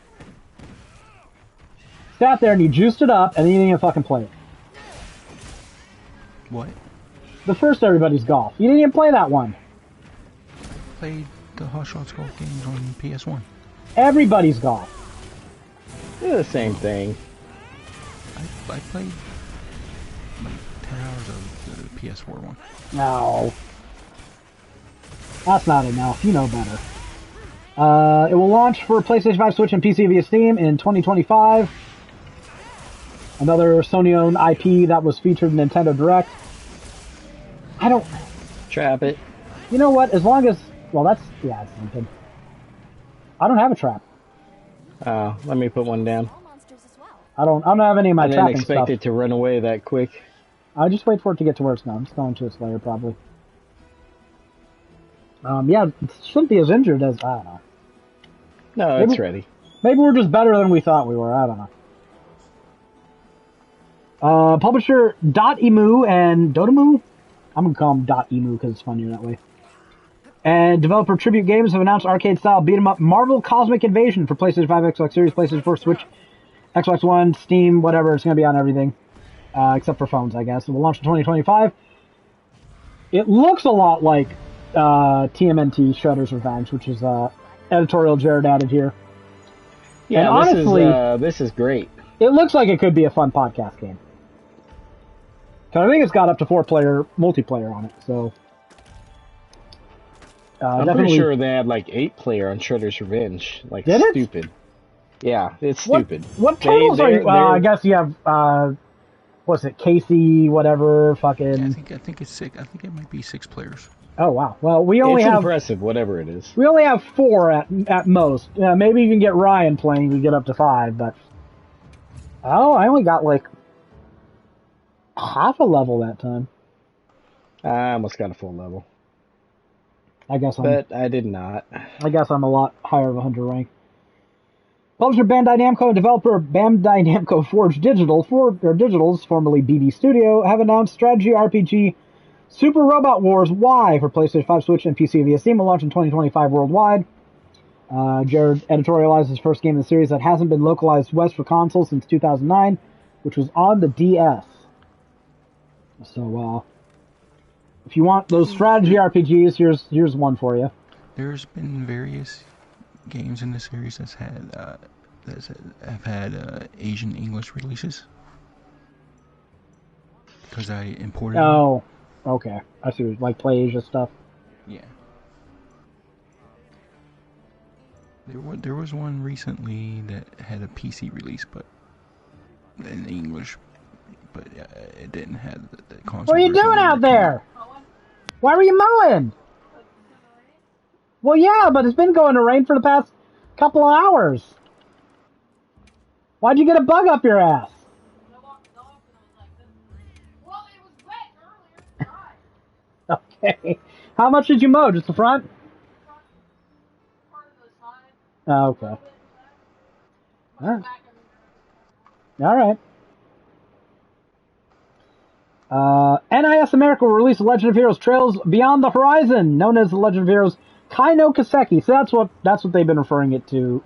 Referring it to as a fucking Slack. Legends game. Farewell Ozamuria in Japan for PlayStation 5, PlayStation 4, no, not Xbox. Why am I saying that? Switch and PC via Steam this fall in the West, publisher announced. Got a limited edition up on the store for 100 Doolaroonies. So, get out that fucking wallet, Greg. You got shit to buy. No, I don't want to. You're gonna. I'm tired of buying stuff. No, you're not. You're I buying save all it. my money. You're buying it, and you're probably buying the Persona 4 Reload, whatever. What should they call it? They shouldn't call it remastered or remake. Like, they call it Persona 3 retuned, replay. Retune would be good. I think rebroadcasted would be Yeah. okay. It's got to have something to do with the TVs, right? Yeah. Like, that's just a natural fit. Report to Murderback. How about you tell me where this Murderback is, you fucking cunt? Isn't he in the oil well basin? I don't think so. He was a dude from that village in, what's it called? The plains? Yeah. I can't. They want you to remember these things. I can't remember these things. Well, he's not marked on the map anywhere, so...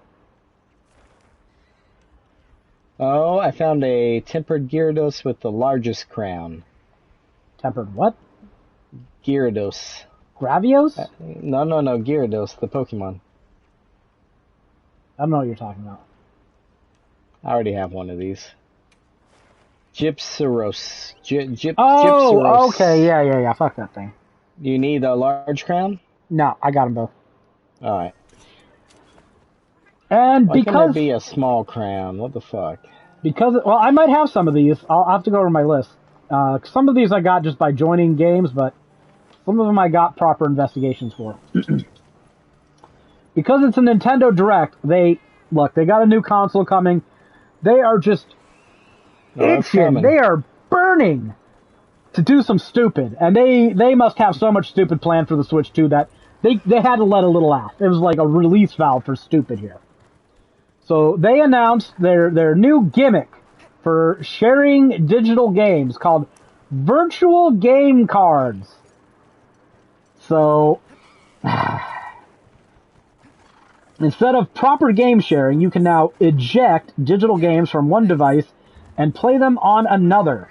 If they're in the same Nintendo account family group or it's a second system linked to the same account as the first one, you have to be nearby with both pieces of hardware on the same local network, and you can only lend games this way for 2 weeks, during which time the owner console can't play it, only the lendee console. This is infinitely stupider than just swapping physical cartridges. And I was trying to think of, like, what is the best use case for this? Like, what... People with multiple Switches in a family, it's gotta be, right? I was thinking about that, because that's... My sister has 4 kids, and the last I checked, she had 3 Switches. Maybe my nephew is old enough to have his own now. And they fight over game carts. Sometimes someone wants to play Zelda, and then the other one's not playing it, but she's goddamn gonna start now, so she doesn't have to share it. And the only thing I could see this changing is now they're gonna fight over consoles instead of cartridges. So I don't see how this improves anything, because the original person can't play it still.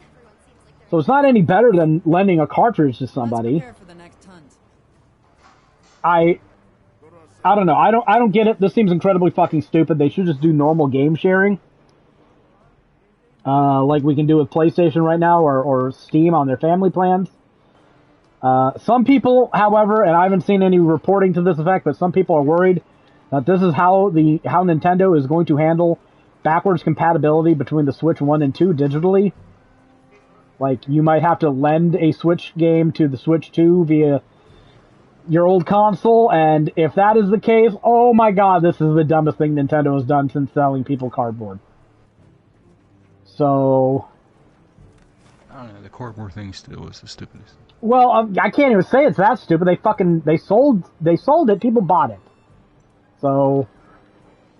That's because people will buy anything from Nintendo. I buy Anything with a Nintendo cardboard quite often.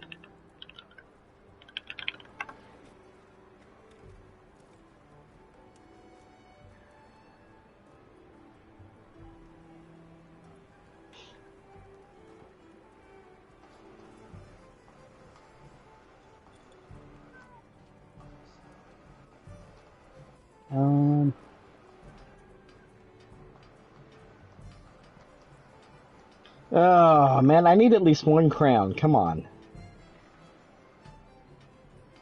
Yeah, I'd like to get one more off my list, too.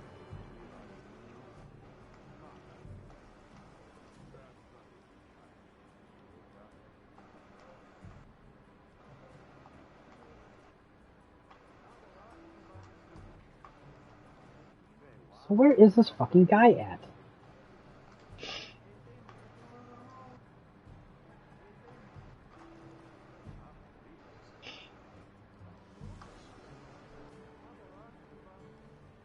Says he's in that village, but he doesn't have a quest mark, so I guess I just gotta go there and hope he's... Oh, now he's... Okay. Okay, there he is. He finally appeared. Oh, there's one guy in that village that steps in and out of the map. He's a douchebag and needs to stop.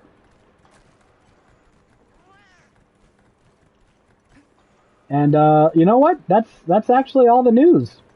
We got it! 2 game shows, a whole bunch of games. It's all dandy. And what we only took 2 hours? That's gotta be some record. Silver Lalabarina, but who the fuck cares about that? So, I guess we'll just do some Monster Hunter until I start hearing thunder, and then I'm gonna That's what we're here for. then I'm gonna shut things off. Yeah, that's probably smart. So, I'm serious. AI Somnium Files. Let's get it started. I'm gonna read some of it. I'm gonna be very disappointed if no one else does their homework. Field surveys featuring multiple targets from out. So that's how you unlock that.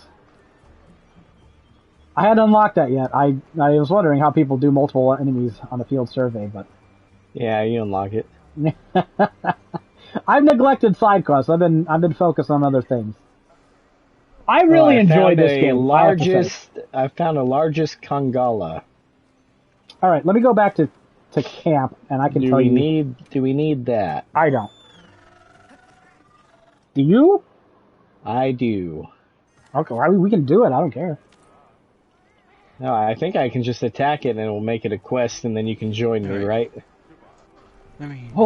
Let's join a link thing first. Go on, Jared. Well, I am linked to you. Let me talk about Assassin's Creed Shadows. Go for it. I like the game. Yeah, I figured you did. Definitely more than Yeah, definitely more than Nathan did. Right now I'd probably give it around an 8. Oh man, you guys are way off.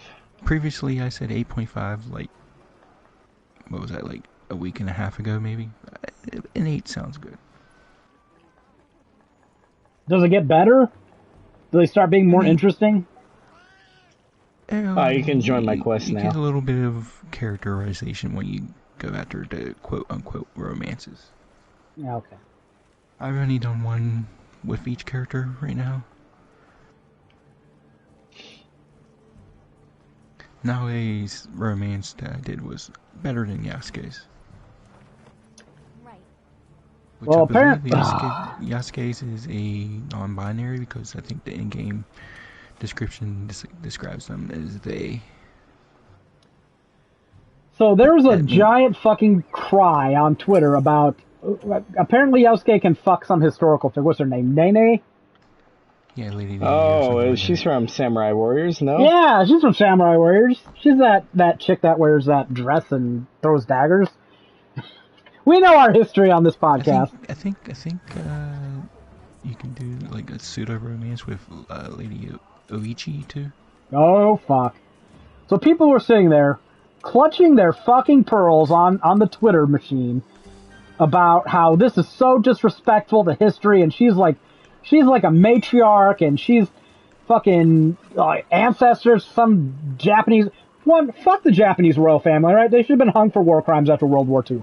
Fuck these little fucking weasel bastards. They're not divine. They're not special. They're fucking celebrities like every other fucking monarch is. Y'all taking this shit seriously. They're not serious people, okay? This is stupid. I'm sick of fucking pretending that your culture fucking means something. It doesn't. You're all fucking losers. And especially you're a loser if you're a fucking white dude crying about this shit on behalf of some fucking Asian fucking celebrity. Shut the fuck up. You're goddamn losers. Celebrity. That's all they are. I don't care if they call themselves emperor or whatever the fuck they are. Oh, you're talking about their emperors, yeah. Yeah, they're nothing they but they were God. You can't question them. The sun god. How is that any different than any other fucking tons of other kings out there? I didn't say it was. The British royal family are fucking useless celebrities too. They're all equally useless. I am just fucking equal opportunity on calling royals useless celebrities, outdated vestiges of the past. I don't care what they do for tourism. They're a goddamn tax drain. They should not exist. People should not go around with the fundamental knowledge or the fundamental idea that if you come from someone's vagina, you are just inherently better than anyone else. That's bullshit. Bullshit. They take a shit and wipe their ass like everybody fucking else. Anyway. No, the king is better. He has someone wipe his ass for him. Maybe. Can the king even fucking stand up? I'll pleb wipe his royal ass. I don't know. But one, this shit is optional. Two, it's a fucking video game. How have I not got the trophy for 100 wound strikes? I don't know. You suck. Is it because I'm using a hammer? There's no way that's the Are case. you doing the focus mode shit? Oh yeah, all the fucking time. I don't know then, dude, because I had this well before I beat the first half of the campaign.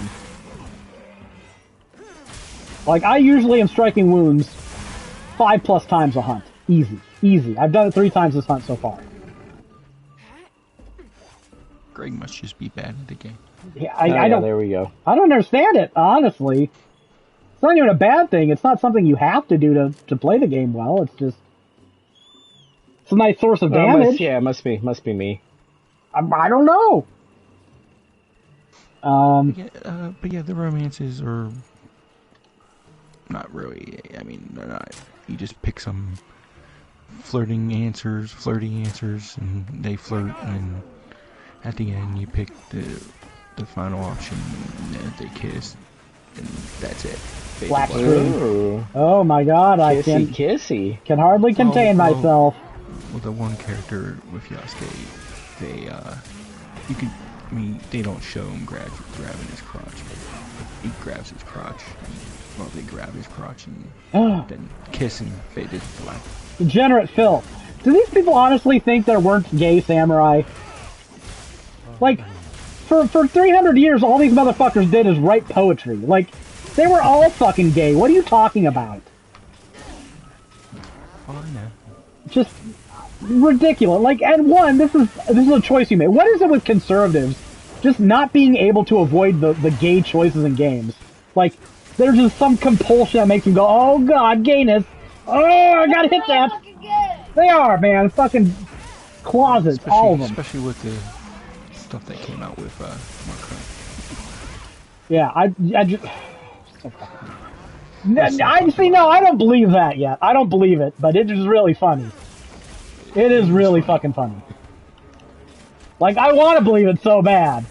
I like how I saw him trending on Twitter, and then I started reading this, and then Nathan posted in Discord. I'm like, I just started reading. This is like, there's no way this is true. I don't know, man. I don't know.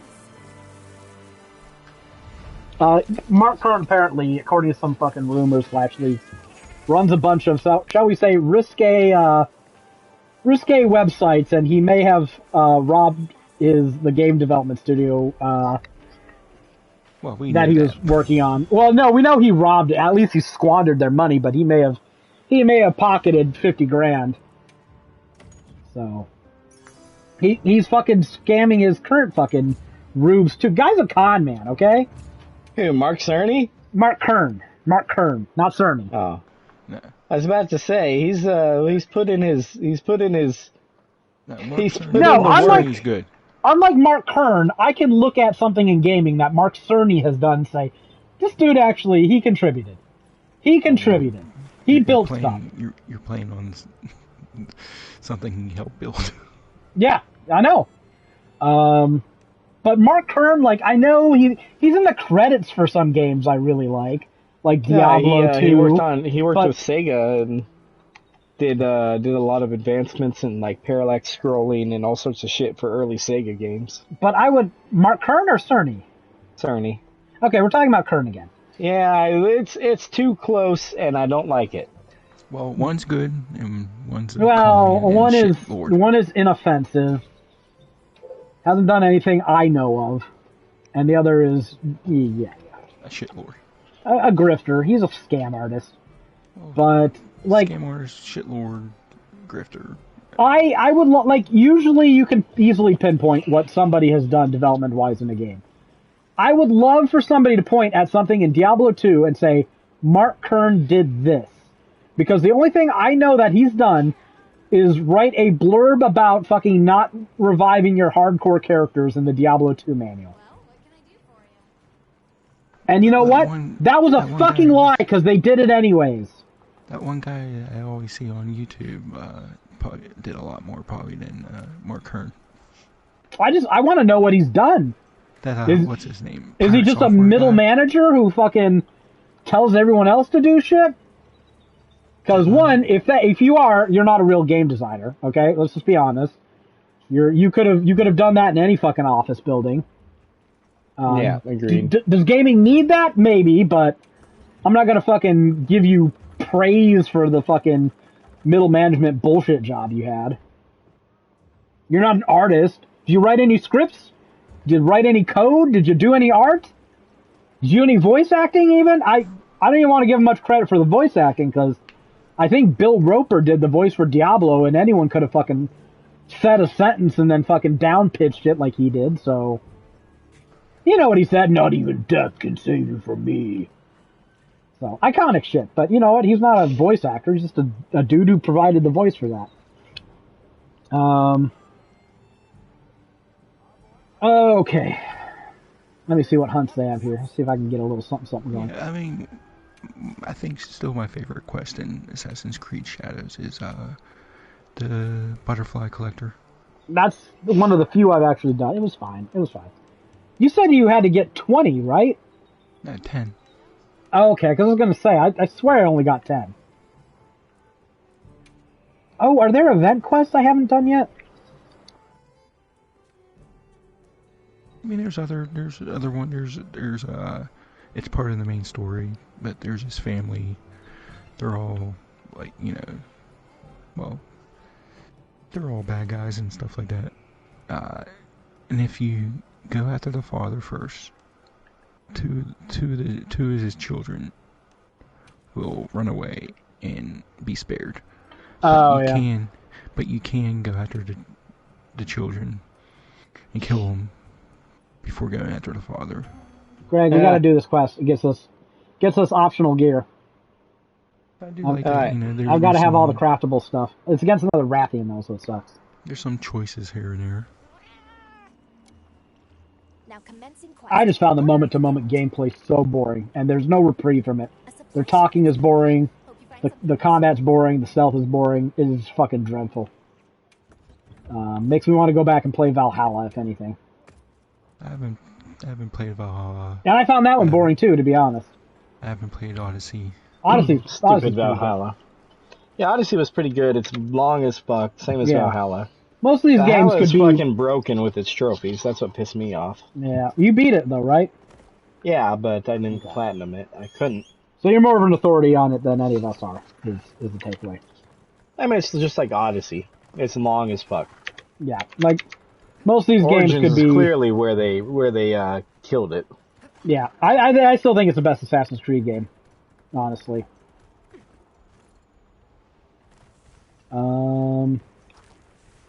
I like this. I mean, the stealth isn't like amazing, but it's fine. What is it? Combat's okay. The stealth.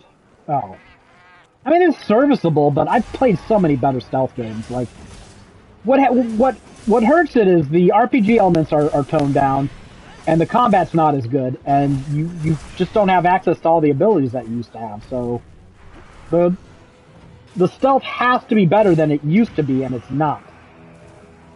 Because the stealth is like most of what Naue has. Well, yeah. I mean, you can still fight if you're not going to be fighting 3 or 4 people at the same time. You see that? It tried to shoot at you. It tried, and then it got mounted. You know, I gotta get away from this thing, because Rathalos and Rathian deal a lot of damage to you when you're riding, or when someone's mounted them for some reason. Most other enemies are kind of placid and easy to beat up on, but... Oh, of course you get paralyzed right then. Yeah, it's a bad time to get paralyzed. Yeah, now it's stunned because I bonked it in the head. Or someone bonked it in the head.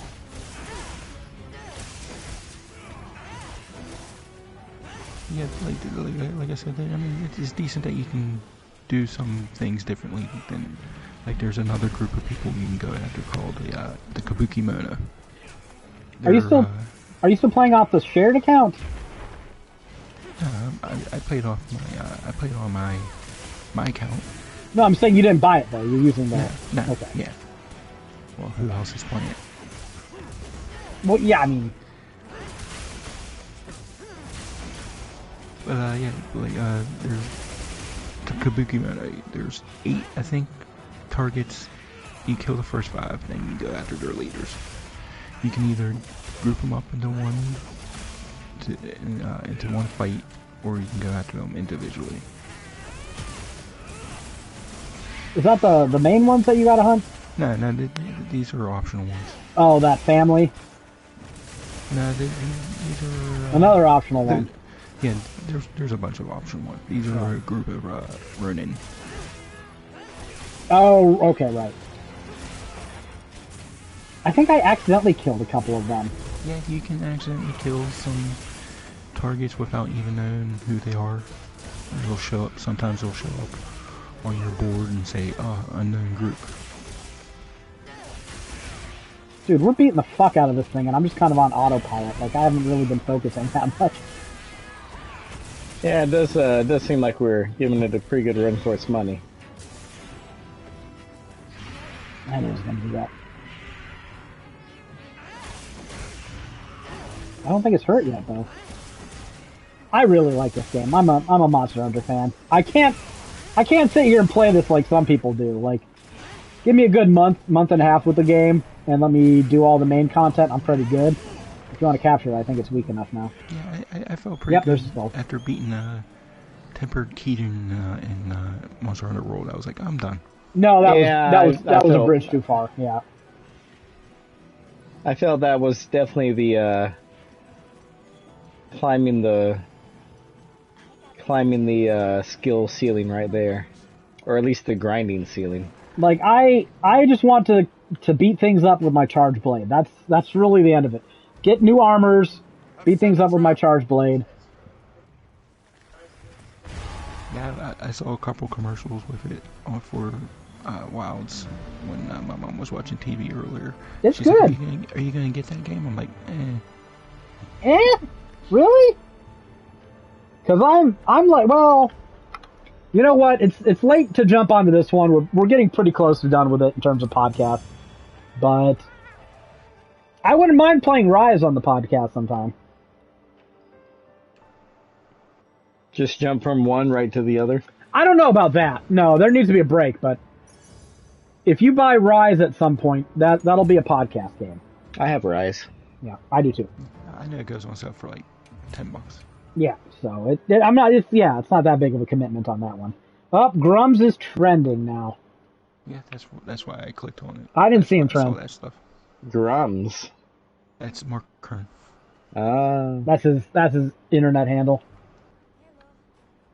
Grums evades taxes, child support, and embezzles money from his companies and fans to fund pornography. Aha, It's good he's keeping the important things in mind. So your gotcha is he likes porn. You've got nothing on him. These people, they always win.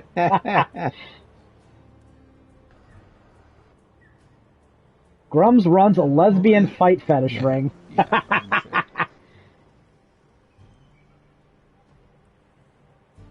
Now we're getting somewhere. Oh, man.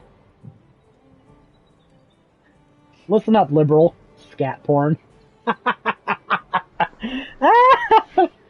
Oh, fuck.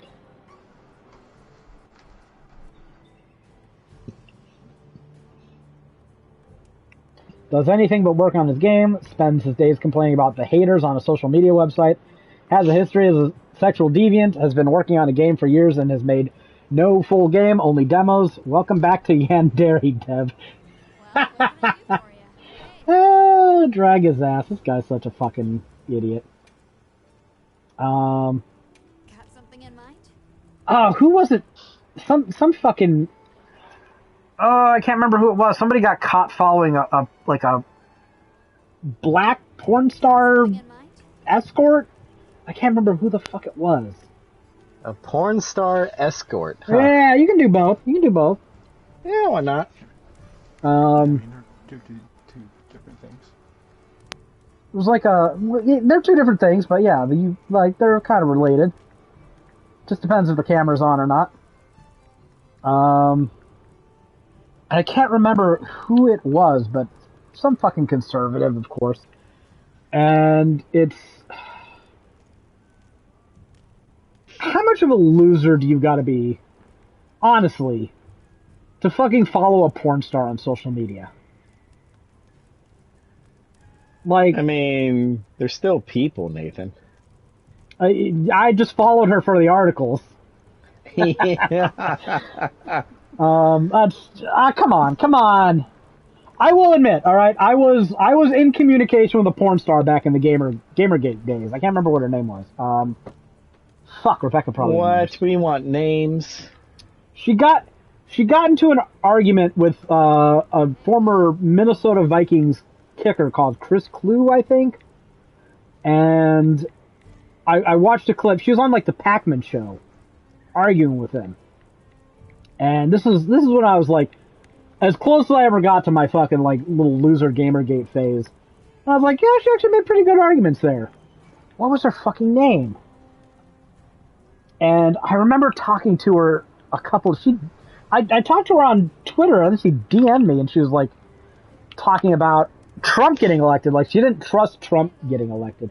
Who was that porn star we were talking to, smart. Rebecca? I can't remember her name. I think it started with an M. I found a largest fire monkey. Do I need the fire monkey? No, I have that. Well, she was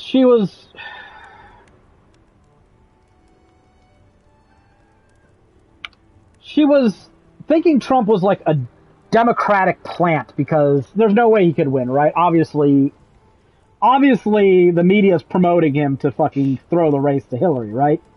This is what she thought. So she wasn't you're giving her too much credit. And me coming off like Bush and then Palin, I was like, I don't know. I think Republicans are capable of being this stupid. And then I remember arguing with her about some fucking like. She was thinking like the ocean reefs getting bleached off Australia was caused by like that Fukushima plant. This is dating how long ago this was. And I was like, no, this shit just bleaches when it gets too fucking hot. So no, she wasn't that fucking smart. But we talked about things that weren't porn related. Okay, I don't actually think she was that fucking attractive. Little too fucking prosthetic and milfy for me. But then jackpot. Am I then right? Prosthetic? It, What's that mean? fake boobies. Oh, prosthetic. Yeah. Yeah. There's some. It took me a while, but I got there. There's some plastic in there, is all I'm saying. Silicone, for some reason, I immediately thought of like missing a leg or not an yet arm. bang leg. Yeah, kinda. That's what I went to. I'm not into that either, but whatever. If that's your thing, I'm not judging. Or pegging. No, peg leg. Oh, so you are into pegging. No. Pegging, yeah, there. You And Rebecca talked to her too, so this is not like some secret or anything. But I can't remember what her name was. and then she wasn't around for a while. And I saw an article about how she got like caught up in like a pedophilia ring. Her and some producer were filming some things they shouldn't have been filming, and I'm like, you know what? That's what you get for talking to a porn star. Like, you probably just keep your distance from these people, right? Like, there's probably nothing savory going on here. So, I cannot find Oh, was her name Meredith? any fucking no, crayons. I don't think it was Meredith. Pretty sure it started with What was that item that we were supposed to be able to create from that? I can't see it anywhere. I know that she was old enough to be in milk once. She was at least 25. Expedition headgear ticket.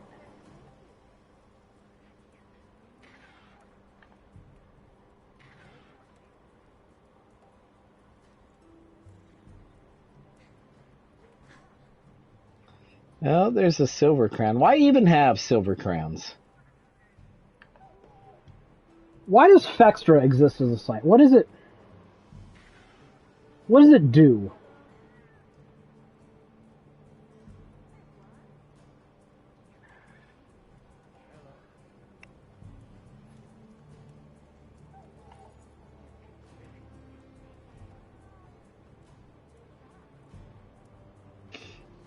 Ow, ow, ow, ow.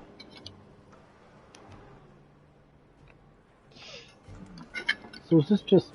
I'll be waiting here. I don't know, maybe I'm just not seeing it. I don't know. Anything catch your eye? Hi, Yangus. Are you stupid and ugly and dumb and bad? Oh, so do I already have this? I might already. Well, that's Yangus for you. all of those things.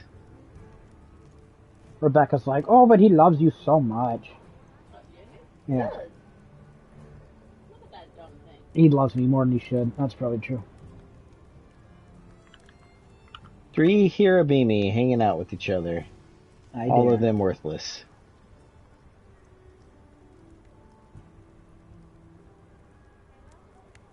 Oh, he saw me. I'm pretty sure I can kill all 3 of these things at once. So,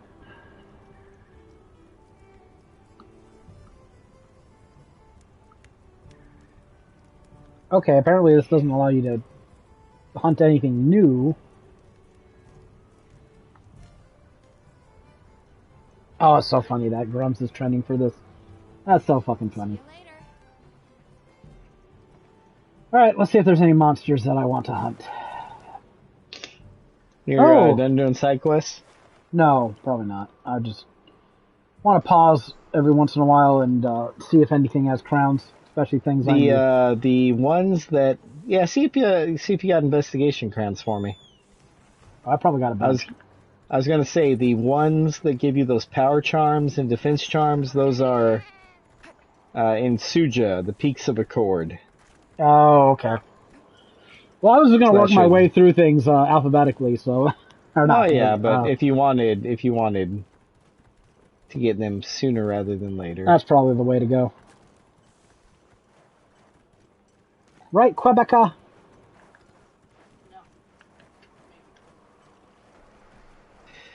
So, like, there were leaks that went around, or whatever, rumors, about someone stealing breast milk from a fridge in the, like, the Blizzard complex. We can all just safely assume that was Mark Kern now, right?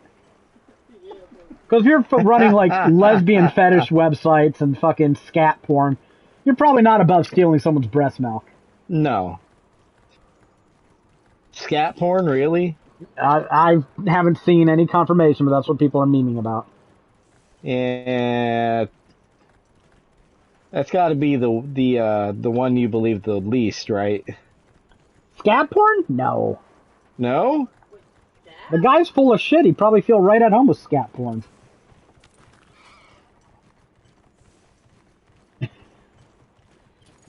Becca's showing me a bunch of memes about that little national security snafu that our Oh, Jesus. favorite Fox News fucking drunkard Hesgith got himself into. What a buffoon. If there were any standards, that dude would be fucking fired. Oh, yeah.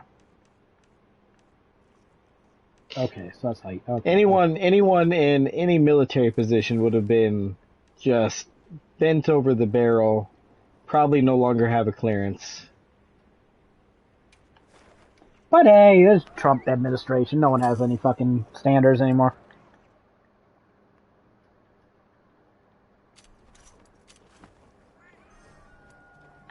I cannot find a crown for the fucking life of me. I guess I found the one.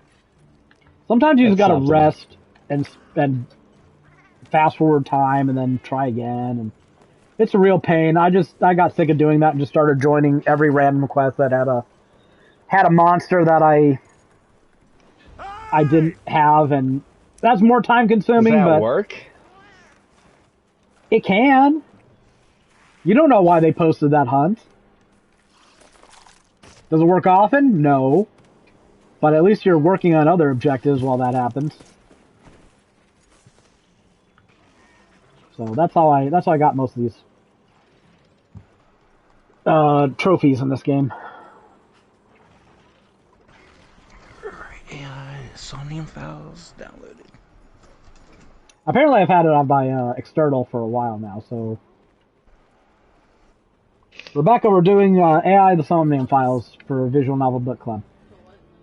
If you want to buy it, it's like $3 on PSN. You better hurry, because they end the 1st.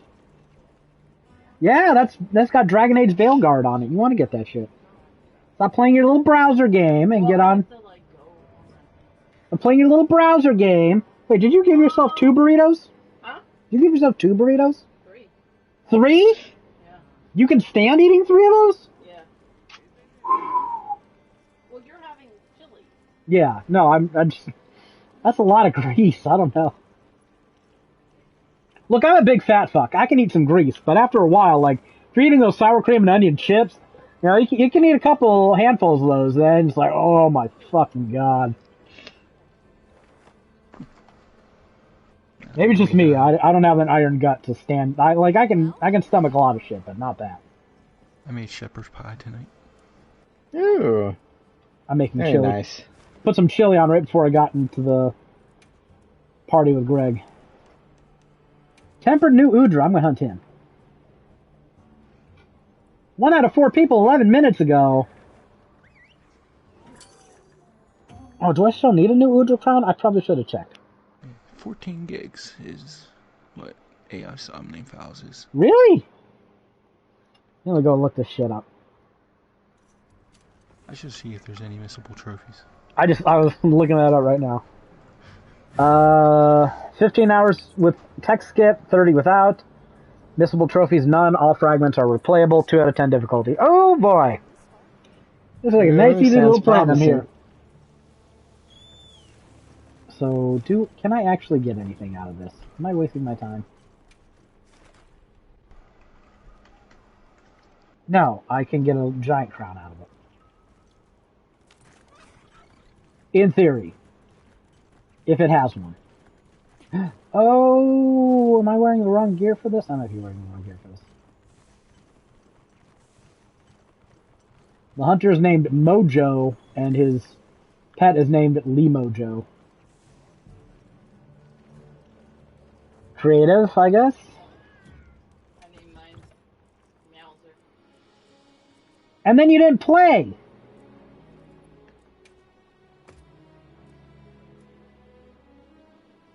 Adapt Jewel. Look, I made a character.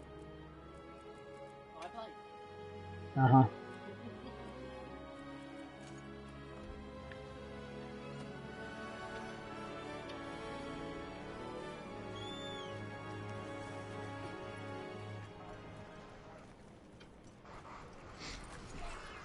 Grums has just... Oh, it's over? Excellent work. That's another course complete. Bro, I wasn't even there.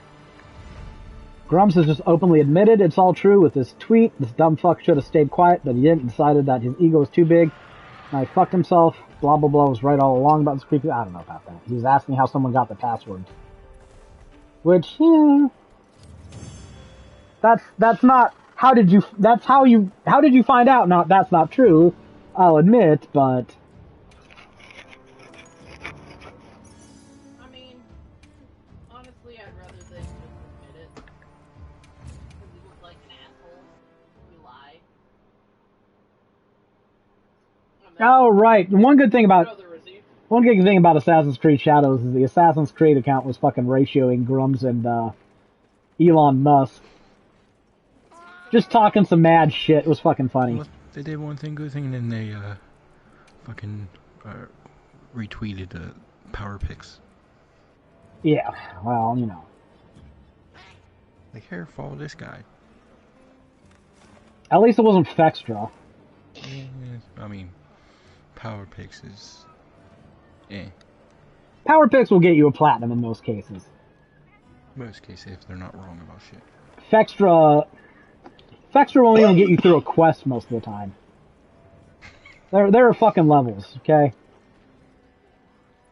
I heard from the others. And Fextra does that shit on purpose because they're just nothing but keyword spam. We gotta have a page for this, even though half the fucking information is question Let's marks. not talk about Google Excuse me. because I'm still fucking pissed off ever since Pirate Yakuza. What happened with that one? Well, I did a page on Pirate Yakuza. It was actually like ranking #1 in the Google search for like 2 days, and then another site did it. Another site made the same page, and magically they ranked #1. It's like within an hour of putting it up. No, of course. Understood. Yeah, because all Google cares about is brand authority. Even if the brand doesn't have anything to do with gaming. Like, that's Sports Illustrated is writing video game guides now. IMDb is apparently just blatantly stealing this shit from people. So, no, Google's a fucking mess. Yeah, I'm not worried about AI stealing our job. I'm worried about Google fucking us out of one. Honestly. There's a bunch of content stealers that just steal the guides that people actually write. They rank higher, and then then other sites steal those ones until it's like a cycle, and like until the original content's like on page like 6. I mean, this shit can't persist forever. Like, something's got to give. Like, once they drive out all the legitimate creators, who's gonna make this shit for them to steal? You've come at the perfect I don't know. Forgive my forwardness, but might you help with the monsters newly come to But yeah, ever since that page went fucking There are no kaput after I think it was the gamer. The people of Suja are sadly I'm sure we're all familiar with that site. Thank you. Nah, I don't really know about that. Which much. one? Oh, that reminds The me. gamer. However you Yeah, I'm familiar. Yeah, ever since then, like Pirate Yakuza went from like 4,000 hits a day to like 500. Yeah, Google's just dog shit. That's why I don't fucking worry about hits anymore. Yeah, I don't worry really much anymore. It's not worth my fucking time to worry. It's not within my control. I can write pages as good as I fucking want, and it either matters or it doesn't. I think I'm up to about 40 pages this month. I'm at 36, 37. I had to switch games, so I had to sit there and fucking play, and they got too many people on it, so it's just I mean, trying to leapfrog everybody. So what optional quest? Oh, secure Wounded Hollow. well, I'll save some thoughts until if you ever stop the podcast. Yeah. Hi, Genghis. What are you doing? You being a dumb puppy? Why do all these corgis have guy liners? Now commencing quest by order of Rebecca painted on this poor dog's head. She says I'm mean to him. I didn't put brown or yellow and green paint on his head. I like that one thing you showed in on Slack. What one? This is one of the charm quests. The Tekken 8 player. Oh yeah, a little Shibu in yeah. I could Yeah, never fucking do that with Shibu. any of my dogs. They would all be freaking out way too much to stay in a backpack. Maybe Zan would get used to it. But only if I'm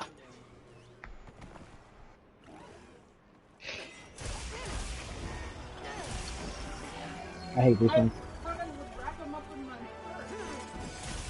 Yeah, like what's his name? Harada. Reply.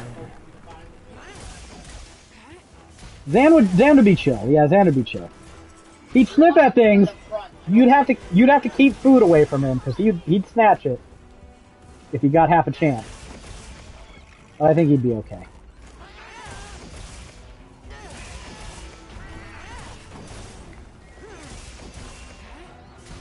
Zan's everybody's friend. Doodle, oh, Doodle'd be whining. He'd be wanting to get out and go meet everybody.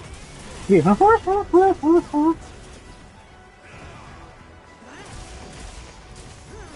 I don't think I have that quest, or that trophy for 100 quests with my palette yet. I don't think I do either. But these should count, in theory, because our palico's here.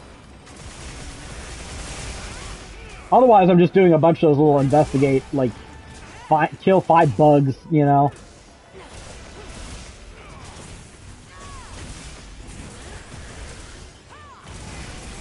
Fuck it, I'll hit something.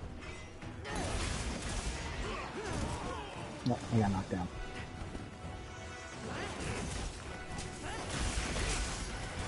And you get a charm for this bitch quest? Yeah.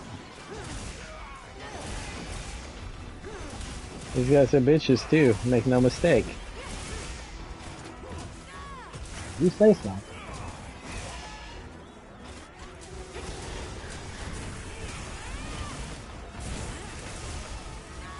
I like that there's 2 of them because I can just swing anywhere and hit something.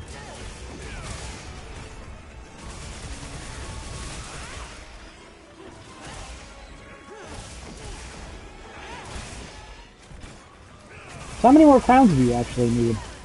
Were you just not Quite a hunting few. when I wasn't around? Pretty much. No, this I did all pages on all the quests. No one's working on this guide except for me, and it's not doing any hits. yeah. I had not working on it very hard. Oh, I didn't think. I did a page on like the last event gear they had. They're getting us back into the habit of like searching for keywords and trending shit. It's like, no, I want to write guides. I want to chase Google trends. That shit didn't work last time. Why are we trying to drift into that again? If you hired too many people, that's not my problem. Okay, you don't need to pick up every shiny fucking video producer or fucking author from every fucking site that's not under. Okay. Not with that attitude.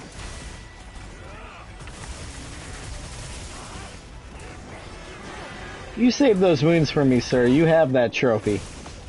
Nope, you gotta compete. About to get another one. I don't know what your wound strike animation is like, but mine is pretty easy to hit these wounds with it.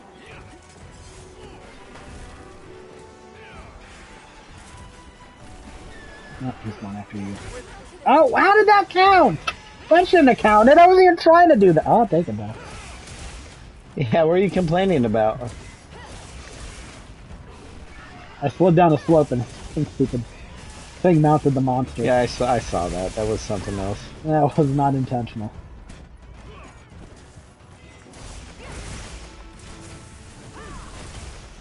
You get away from that wound. I'm hitting it now. Son of a bitch. There we go. Got it. You can hit the same wound I do. I definitely got that one.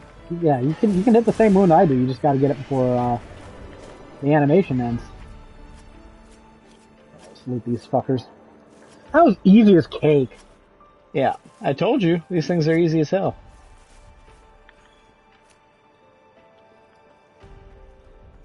I guess this gear is more powerful than I thought it was, because, like, the first Hirabami I thought wasn't hard, but it did damage to me. These things just, like... Oh yeah, I didn't bother healing once. No, they just blew baby farts at me.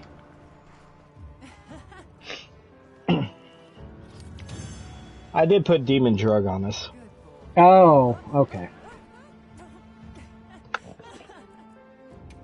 I haven't been using anything. I haven't used a single item this entire fucking game. Well, I'm all about the doping. I was earlier, but I'm kind of just like, yeah, I'm just gonna... Got a multiplayer, I don't know. It's fine, someone else will take care of it. Why are there two of these guys now? Cobb and Rex. Okay, they're different dudes. The next one is against two monkeys. The white monkeys or the pink ones? Pink. Okay, pink ones aren't as annoying. Okay. When I say monkeys, I mean fire monkeys. Oh, those are moderately annoying, but not that bad. Yeah, they're more annoying than regular monkeys. I don't like the white ones. They annoy me. Their attacks. I don't know. This game has a lot of monkeys in it, doesn't it? Yeah. We received word of a Jarakan. Rampage. It is a Yeah, matter a Jarakan. resolve myself, but my other responsibilities have not allowed it. I don't know. I'm reasonably pleased with this game. Already It's so much of you. getting me the monster hunting experience I wanted. Dead if you hunted them.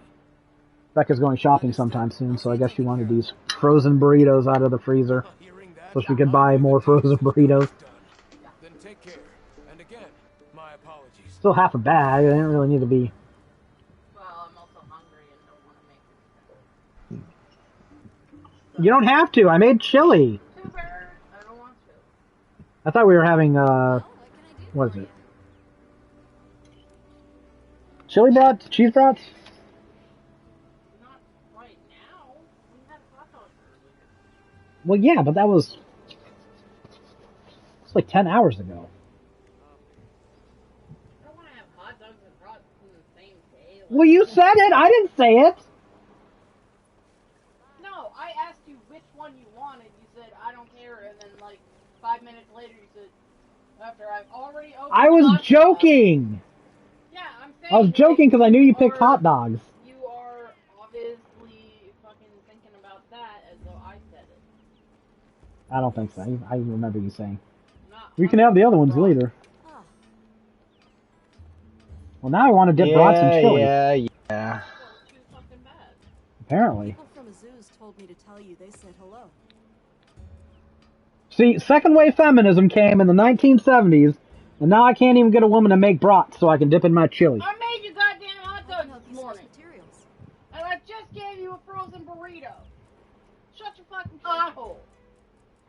I hate those memes where it's like, if you, God, if you, read him that Would you like to fucking trade list. something? no, if you came home with, Schedule. I don't have that, I don't know how to even find that. If you came home and found this waiting for you, what would you do? It's like just like a pack of frozen hot dogs defrosting in the sink. I'd be like, ooh, we're having hot dogs, you know? Or I'd be like, don't really want that. I guess I'll go make my own food because I'm not a fucking child. I know how to cook my own shit. Yeah. Another one they.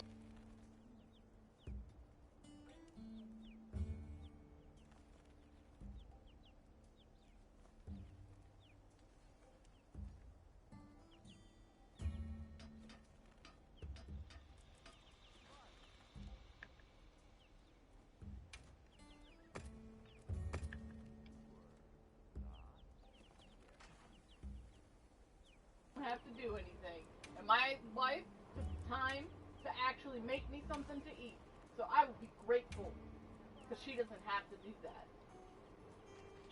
Oh God, the comments under his thing were like, "What a pick me! Are you sure you're a man?" Yeah, you know what? You know what the difference between him and the rest of you is? He's actually married. I was just about to say that. These are all fucking incels who can't even get a fucking woman. People who are talking shit about that, about allowing their women to not cook for them, don't have women. What's sadder? You know what? Your woman doesn't fucking make for you or make food for you either. Because your fucking right hand, you can't get off the fucking keyboard. Stop crying about shit you don't even have. Right hand's a good woman, am I right? It can be. Hell of a lot cheaper. Okay, look. You're the one that has the bad pull-out game. Poor decisions were made roughly 16 years ago. Understood. And then again. Multiple poor decisions. Yes. Hey, but now they get them trophies. That's true. I did make them play a game called Freddy Spaghetti. Oh my god. And, Having them play slop. yeah, they can handle it. You should at least make them play some good games. I got a PS4 trophy, a PS5 trophy. Well, I mean, if they can handle it, I do. Like, Cult of the Lamb. Another hunt with no surprises Fantastic today. game. A supply shipment's come in. Hope you find something useful.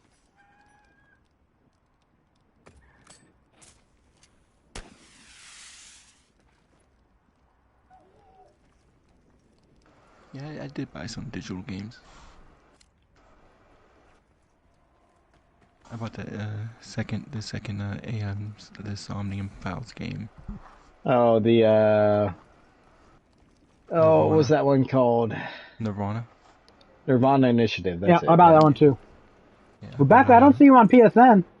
I bought Terminator Enhance Resistance. Another day before the first.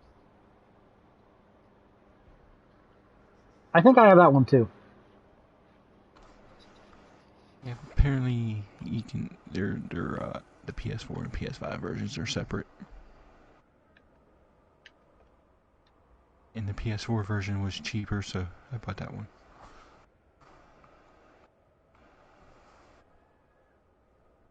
And I bought a game called Date Z, which is, I guess, some visual novel dating type game. It was Dating zombies? No, I don't know. I think it's in a zombie apocalypse or something, maybe.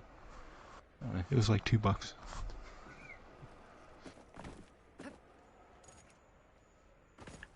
Zombie apocalypse. That is the time to date.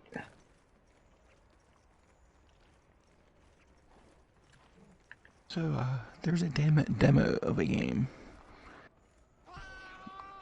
that is being very compared to Skyrim.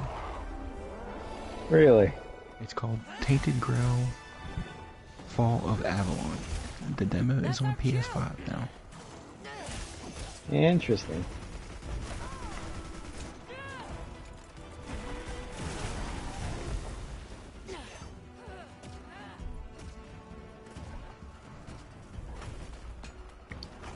I don't know. I don't think I need more Skyrim in my life. I have the special edition I still haven't played.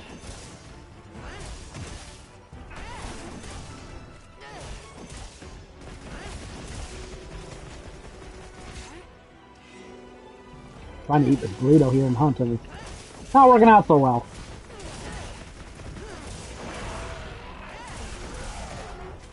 You're trying to do what? Eat a burrito and hunt. Yeah. I can see why that one works so well.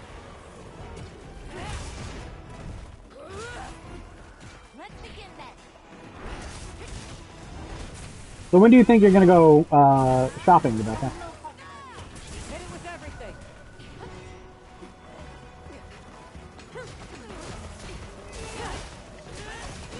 I hate the price of fast food now, man. It's fucking ridiculous. Price of food in general is just ridiculous. Yeah, when those egg prices coming down?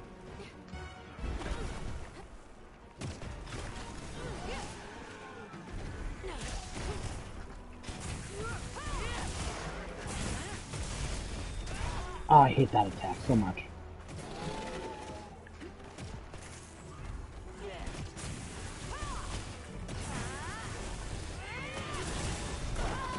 How'd that only hit him once?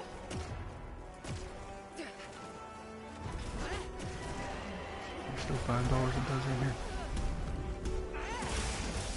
That's way too much. Unfortunately, there are eggs. I don't need eggs. Chicken. No, we don't anymore. No more? No. The fucking possum got one and the other two ran off. We haven't seen him since. Or also, yeah, well, we don't know. We didn't see him. Dicks?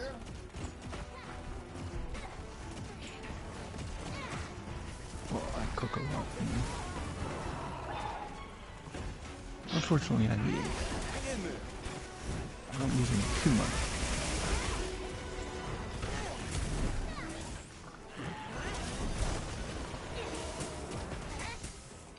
I can't think of the last time I actually needed eggs for something I cook.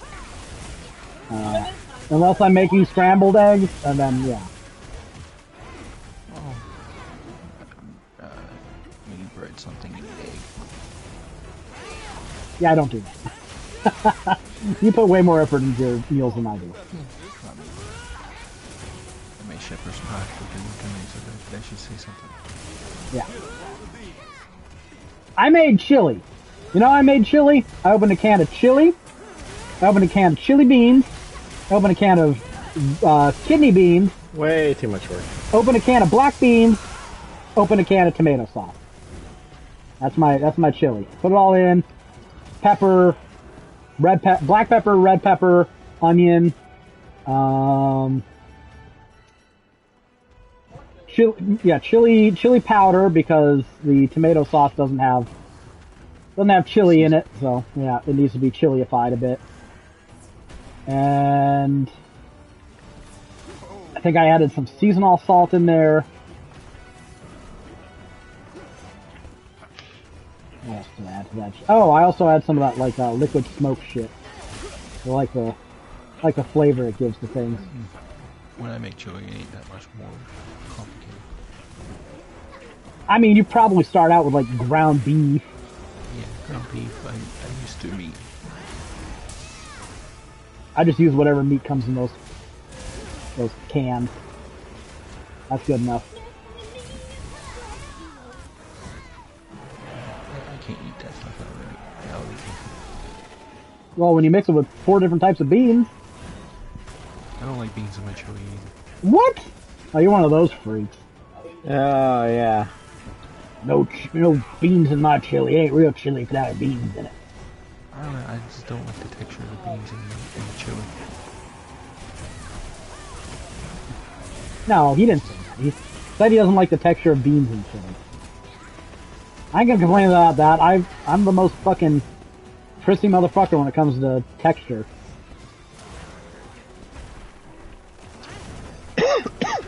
God damn it. Okay, two of these things are as annoying as I thought it would be. Beans taste like dirt? Oh, he's the idiot that thinks fucking milk comes from cow's blood, so... You have to rinse the beans off. Well, if you buy them canned, they're free fucking rinse. They're taken care of. You should probably rinse them off.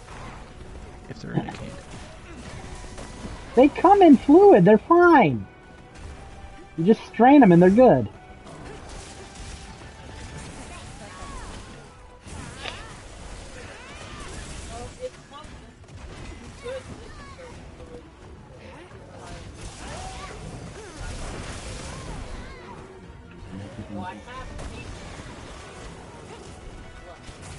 No, I always take that. I always get rid of the black bean gunk and...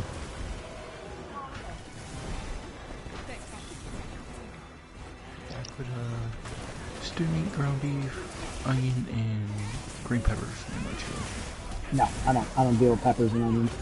And I usually put it over rice or something. I like eating chili on rice. I do, I'll admit that. I'll eat it on noodles. I like it better over rice than noodles. Like I think it's really good. Actually, I'll eat it on all my noodle staples. Now I think about it. I'll put it on penne. I'll put it on rotini. I'll put it on spaghetti. Chili spaghetti, underrated. Cut up some hot dogs in there instead of meatballs. I know it sounds like a fucking 5th grader's dinner, but it's good. I like it. Rebecca made some like chili dog octopi things once, where she threaded some spaghetti through some hot dog segments and then cooked them. That was fucking fun. Freddy spaghetti. Yeah, she never did it again. It's too much work. Can't leave it. Have we ever had right back. chili lasagna? I can't remember that for the life of me. Sometimes I'll just eat them with tortilla chips, classic way. Other times I'll just dip bread into it. Sometimes I'll have fries or tater tots or both.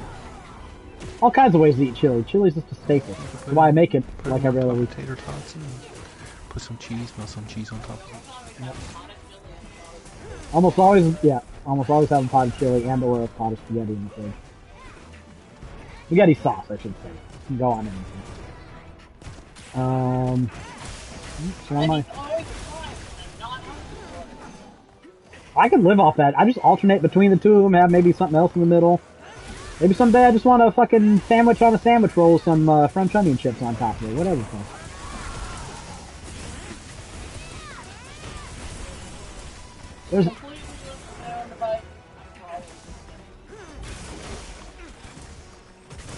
There's so many different ways to eat chili. I think I'm probably just gonna have chili and tortillas tonight. If you died, I would definitely have bread.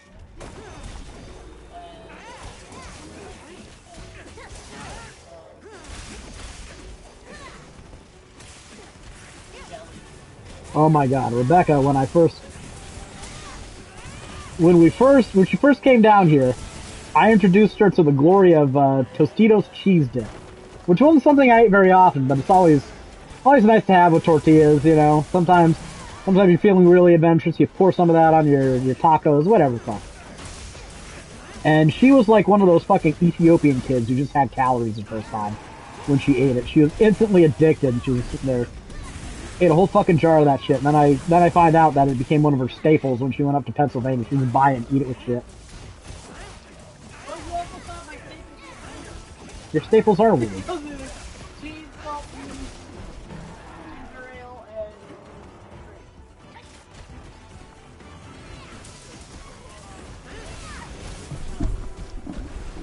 We both eat like children.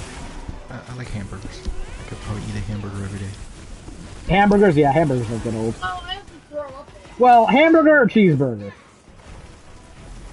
Well, I mean, you can mix up. You can have a plain hamburger with ketchup on it or something like that. Or you can put a cheeseburger, or you can make some bacon and put it on it too. I don't think I'd ever eat a plain hamburger if I had a choice. Like, there's zero situations in which the cheese doesn't make it better. Or you can make a chili cheeseburger. I don't think I've had a chili cheeseburger in forever. It's been forever. I mean, yeah, chili. Oh, right. Yeah, yeah. Well, Then they changed their chili formula. that's because I don't usually do that myself because it just makes it a lot more messy. It's a lot more work to. I guess if you can use some breadcrumbs to thicken it up, but I'm not really going to do that much work. It wouldn't be so bad on like bakery buns. They'll soak up a lot. That's true. That's true. Yeah, I could eat hamburgers most days. I have some chili on my hamburgers. It'd be fun dipping in what's it called? Toasted cheese sandwiches into chili. That's good. Oh, I love that.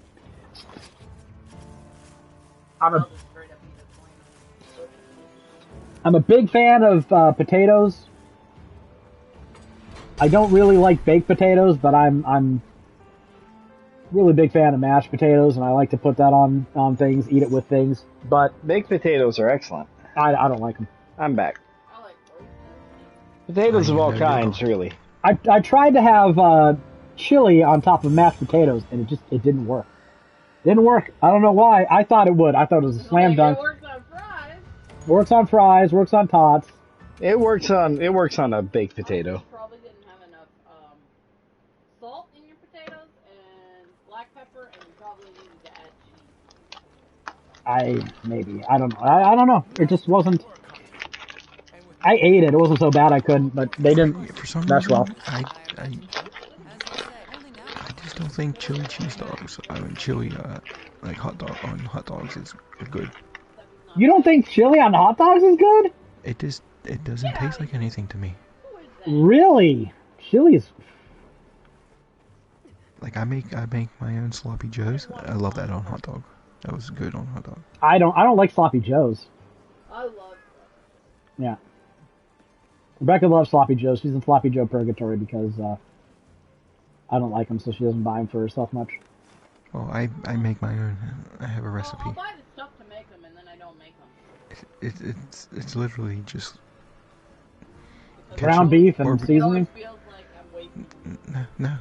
You make a mixture of ketchup, barbecue sauce, Worcestershire sauce, mustard, and then you buy a can of like the tomato sauce, like Hunt's.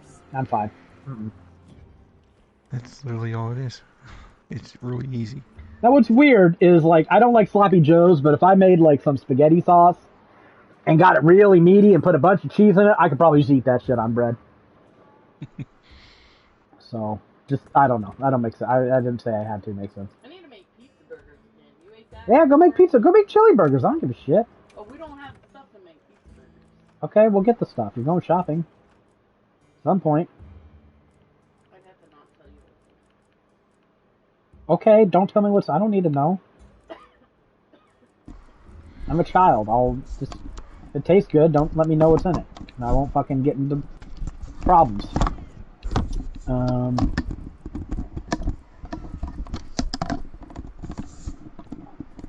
So did I unlock these charms or what?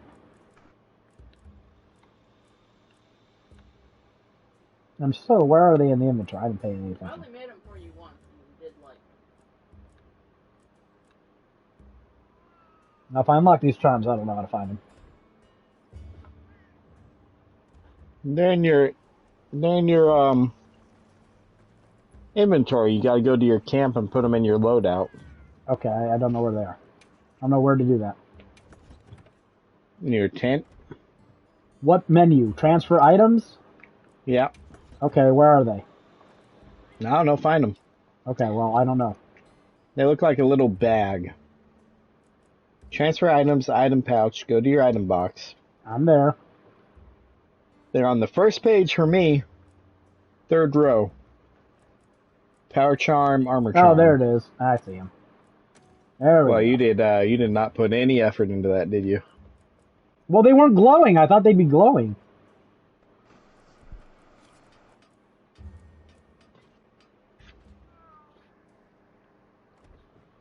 Alright, I finally got those. So now I'm probably not going to see any... appreciable difference because I didn't have too much trouble with most hunts today Right. so far. Right. Well, those Jarracans were beating me around, but they suck. That always pains in the ass. Tempered Ray Dow investigation. Let's do it. Let's go. See if I can get a crown on a Ray. I need to get one crown today.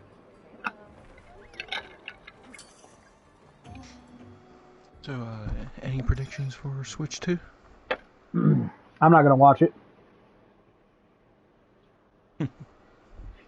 It's gonna be way too much Nintendo first party bullshit, and I'm not here for that.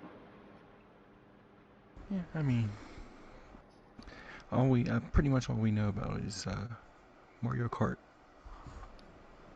I would rather die than watch a fucking 10-minute clip of Mario Kart. I hope you do. I might.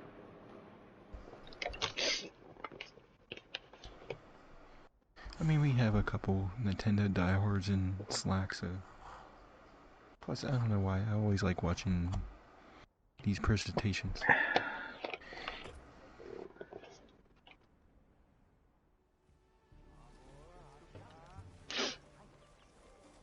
I like it too, Jared. Don't let Nathan and his grumpiness bring us down. I got a prediction. I don't Nintendo's going to announce some stupid fucking policy that's going to half-ass a common thing in every other game console. I mean, it's Nintendo. They kind of already did. They haven't gotten it out of their system yet. Like I said, this was just the release valve. I'm just waiting for them to say, oh, yeah, okay, here goes the new and improved Nintendo eShop, but it's only on phones. Oh my god. I got a communication error after joining you. Like, I could picture Nintendo saying that their eShop is only on phones.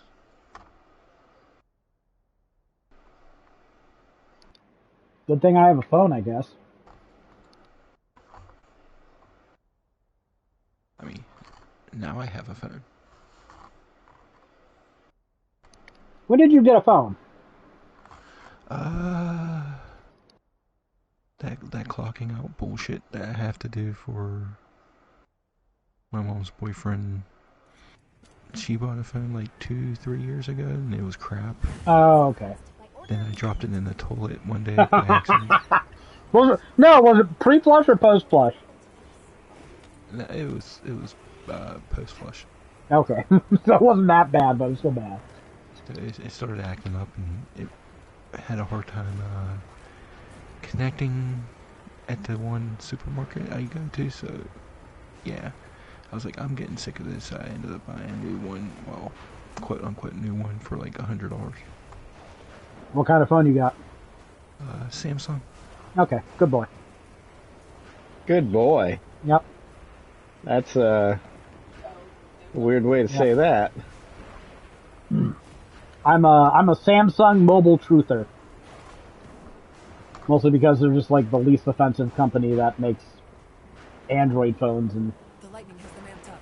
Might be able to I've never really had a problem with a Samsung phone. I've been using them for ages. Was the first phone I had a Samsung? I think it was.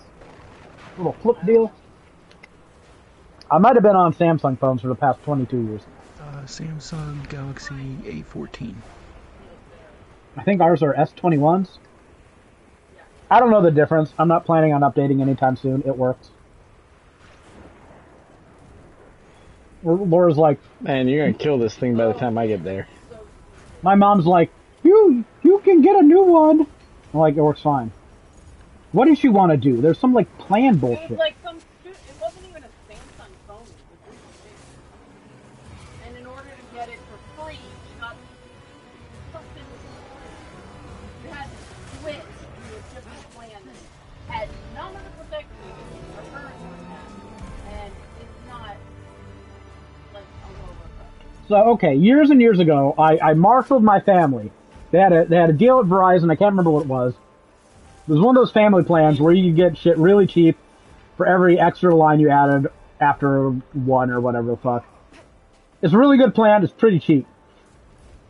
And my mom, because they fucking lured her with something free, she wants to upgrade to these phones for free, but it means switching the way our plan works to a less expensive long-term plan with more restrictions on it. Like, no. One, I don't want a new phone now. Two, I will pay the $100 in tax to fucking get the free upgrade when I fucking need to, and keep our old plan. Really less money. Pretty much She's the dumb. same money, but without the guarantee that it doesn't increase. The current one.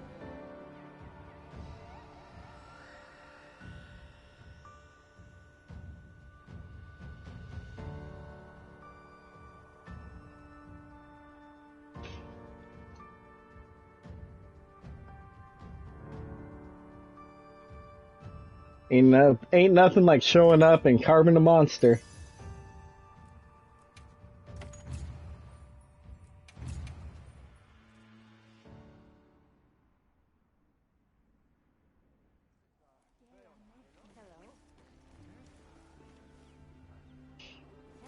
Nathan.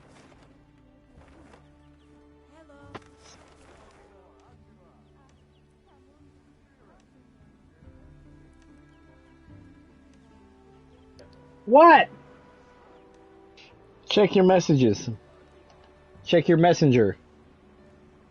I saw that earlier, yeah. Only way Tua survives this year. Let's not talk about football. I watched that Minecraft video. Yes. Did Greg? Did you watch a Minecraft video she tagged you in, Greg? Minecraft video? No. No, Greg hasn't watched it. He needs to watch it.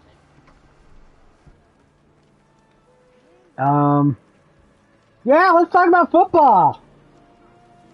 I don't know. Baseball started. Fuck baseball. Oh. Here's what you asked for.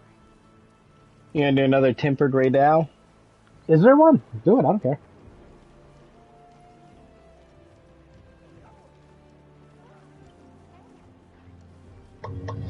Right, this spot seems perfect. Let's build our base here. Sorry? Build it here, at Sport. It's lovely, mate. What's wrong with this? I'm obviously going to run 1,000 blocks in one direction until I find the perfect bio. Why? Because it needs to look perfect. Obviously! Right, okay. What do you think of my house? Oh, you built it out of 4 different types of wood, did you? Yeah, it looks like a chessboard. It works really well. I don't hate it. I can tell you love it. Yeah, I definitely don't want to burn it down. Sorry, who's only been cutting down half the trees? Oh, yeah, sorry, that might have been me, actually. Well, in the future, can we just, like, cut them all down or something? Yeah, maybe. Right. Yes. So I've got a chest like diamonds and stone.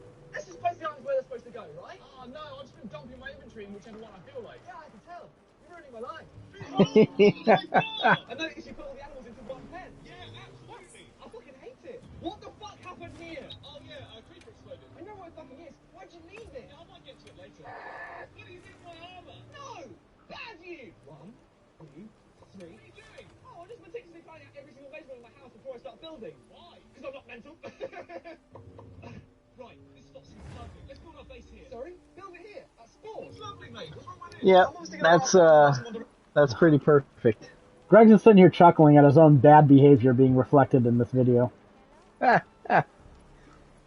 none of that matters to me. Yeah, I figured he would. He knows it's bad. So Nathan, I just see a new rumor that Ghost of Yote might be releasing in July. No, that's way too soon. But we need it. We need it. I found a Ray Dow investigation if you want to try. Are you in it? Yeah, apparently they did it. Sony opened an official site or added more information to this official site. Saying that there's going to be like multiple weapons. Well, of course, wouldn't there be? Why wouldn't there be? Wait, I don't know. Dragon Age Veilguard is the free Yes. already? Yes. What the fuck? I'm happy to help anytime. You know this if you got on PSN and got your free fucking games. Yeah, I love free fucking games. You think so? I'm pretty sure you missed something. I'm pretty sure I didn't.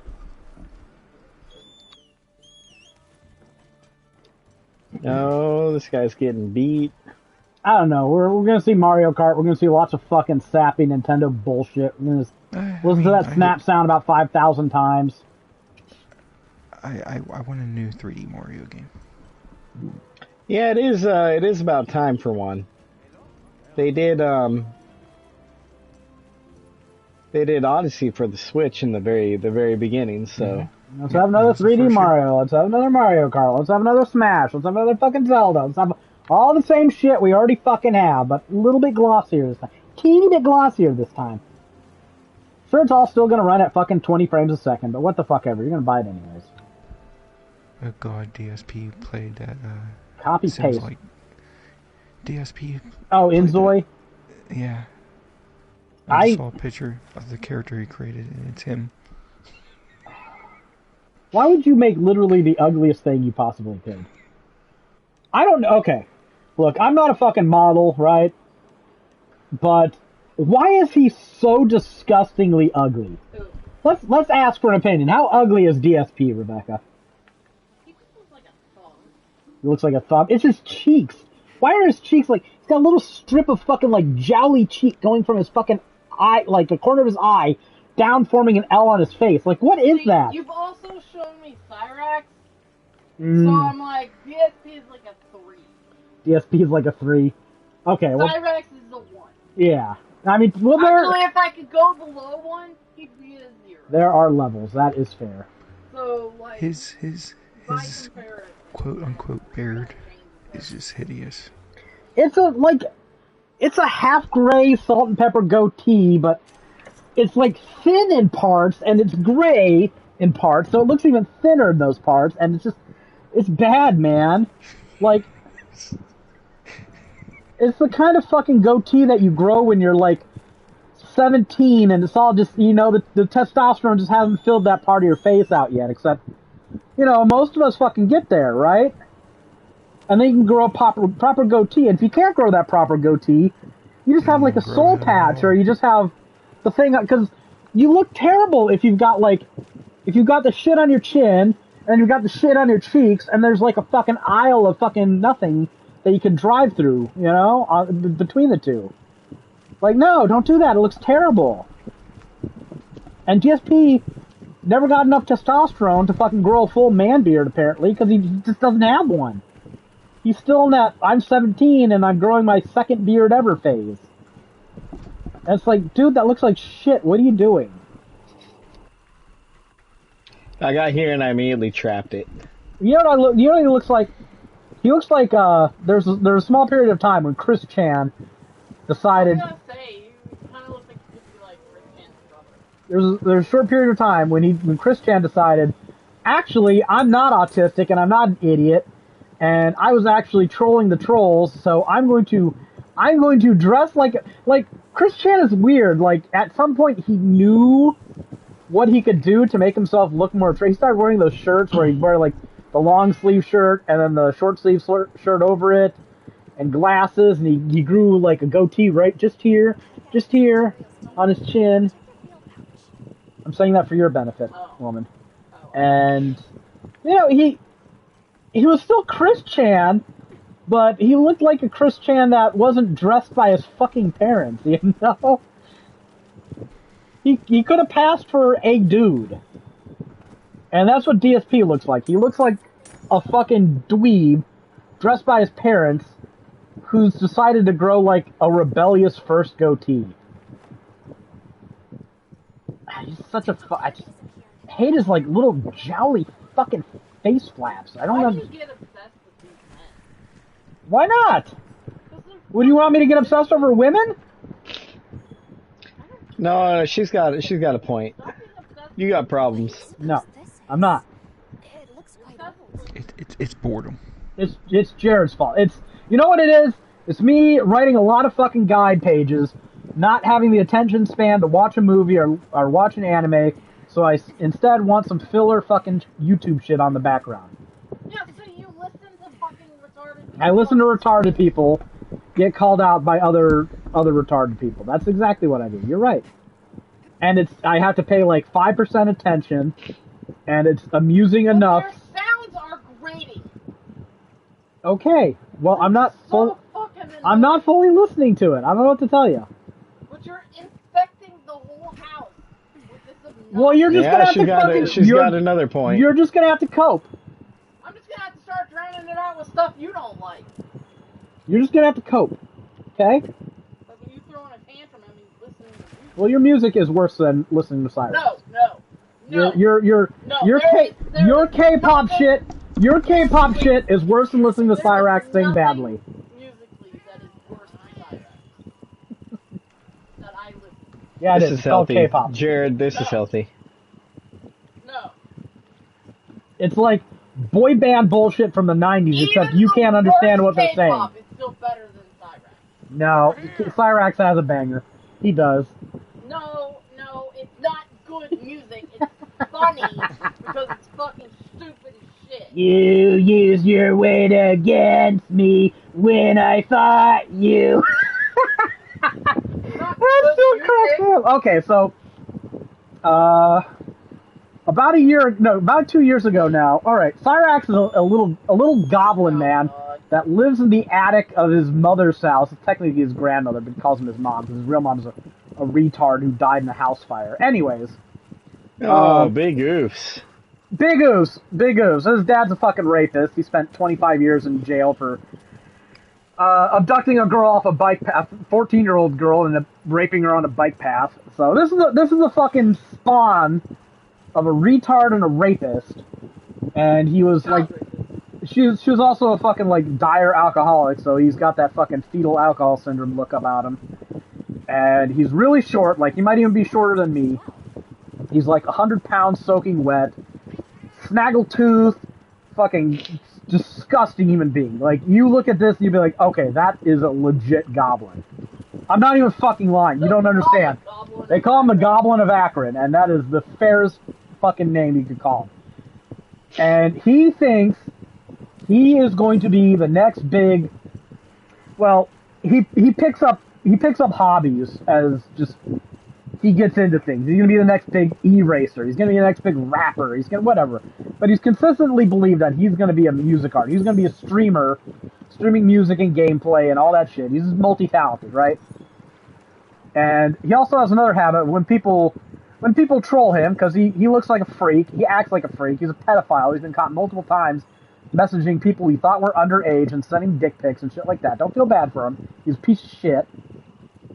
He went to jail for a while for strangling his fucking old grandma. She was like 60 at the time. This was in 2012. And he wanted to go meet up with some girl, some catfish honeypot troll that was fucking with him online. He thought she was legit, and he wanted to go meet up with her. She lived in Kansas. He lives in Kansas. He lives in Ohio. He can't drive. He's never driven a car. He doesn't have a driver's license, so he's going to walk there in the middle of fucking winter. His fucking grandma was like, no, you're fucking stupid. You can't go. And so he got mad, and he fucking put her in a chokehold, and he got arrested because her fucking other son, really her son this time, not her grandson who she raises as a son, called the cops on him. He's dead. He died of cancer. He's gay. This whole fucking, this right backstory. Anyways, he talks shit online to people. Who say he shits his pants on stream. He talks shit to people who calls him out for being a disgusting little pedo, no talent freak, and he challenges them to fight. He calls people out. I'm calling you out, like that fucking. What does that even mean, Greg? I'm calling you out. Ooh, high noon. What does that even fucking mean? Okay, and I'm called out. I have been officially noticed. What happens next? Like this is a fucking thing. So people go over to his house, right? And then he fucking hides in his house and doesn't come out. He wants to fight people until they're there. Well, what happened is his most prolific troll, Music Biz Marty, who started trolling Cyrax by pretending to be a guy who owned a music label and sending him a fake contract and getting him all hyped up. He wore a leather jacket, shades. He was, I'm give shout outs to my peeps. He thought he made it. It's so fucking stupid. Anyways, he came over to Cyrax's house on 2 different occasions. Cyrax hid in his attic both times. And so the third time, he got sick of Cyrax and decided, I'm going to go down there. He lives somewhere near Chicago, so it was a bit of a drive, not something you just do. He decided, I'm going to rent an Airbnb that's right down the street from Cyrax's house. Like, you can see Cyrax's backyard from this Airbnb. And Cyrax was freaking out about this. And he tried to do everything in his power to stop it, which, unfortunately for Cyrax, is nothing. He can't call people. He doesn't have any money. He's made like $100 in the past decade. He's 35, by the way, so, This guy came and Music Biz Marty rented the Airbnb, stayed at his house, and was sitting on the porch, calling Cyrex out, live streaming, him sitting there on the porch, talking shit. And Cyrex, to his credit, went down there and came at Marty swinging. The only problem is Marty is like a six foot tall ginger that weighs like 300 pounds. He's like a taller, fatter you, Greg, except you have hair on top of your head. This guy doesn't. He's bald on top of his head. Nice. And he absolutely flattened Cyrax. It's on live stream. Just this guy pummeling Cyrax and Cyrax screaming, literally screeching for mercy. And so he gets beaten up. The guy lets him fucking go. And then Cyrax writes a fucking diss track on Marty, complaining that Marty used his weight against him. It's like, it's a fucking fight. What do you mean you used your... Of course he used his weight against you. That's what fighting is. Like, you're a little midget, man, and you got thumped by fucking with someone twice your size. That's why there's weight classes in MMA, yeah, right? that's why they have weight classes, yeah. It's the funniest song because it's just the lamest fucking diss track you've ever heard about this fucking guy singing about somebody using his weight against this. Like, you're such a loser. It's got a cocaine beat though. I mean, But he probably he definitely. He can't make his own fucking music. He steals it. He steals whatever he can, and then yeah. He wrote a song. This is some of the shit this guy does. He wrote a song. He stole a poem and put it over a beat. That was his song. The problem is, people looked up the lyrics because they were like, what the fuck is he singing about? It was, the lyrics he stole was a poem written by a girl who was recounting an experience when she was young, when her mom, like, fucking pimped her out to some fucking random guys when she was a kid. Oh, and it's wow. like, you're gonna steal that and write a song over? He's a piece of shit, man. He's a piece of shit. He is as ugly as humans can be and still be called human. I shit you not. If you want to fucking see what the pinnacle of human ugliness is, look him up. Cyrax. Cyraxx on YouTube. And you will see videos of this mouth-drooling, cretinous monster. Like, DSP is annoying because he begs for money all day. And people just give him money for nothing. And there's all kinds of stuff that's leaked about DSP. I don't want to go into it. I wish people would give me money for nothing. He gets about as much money as you a year. Legit, he raises about 120 grand a year. Begging, e-begging, online.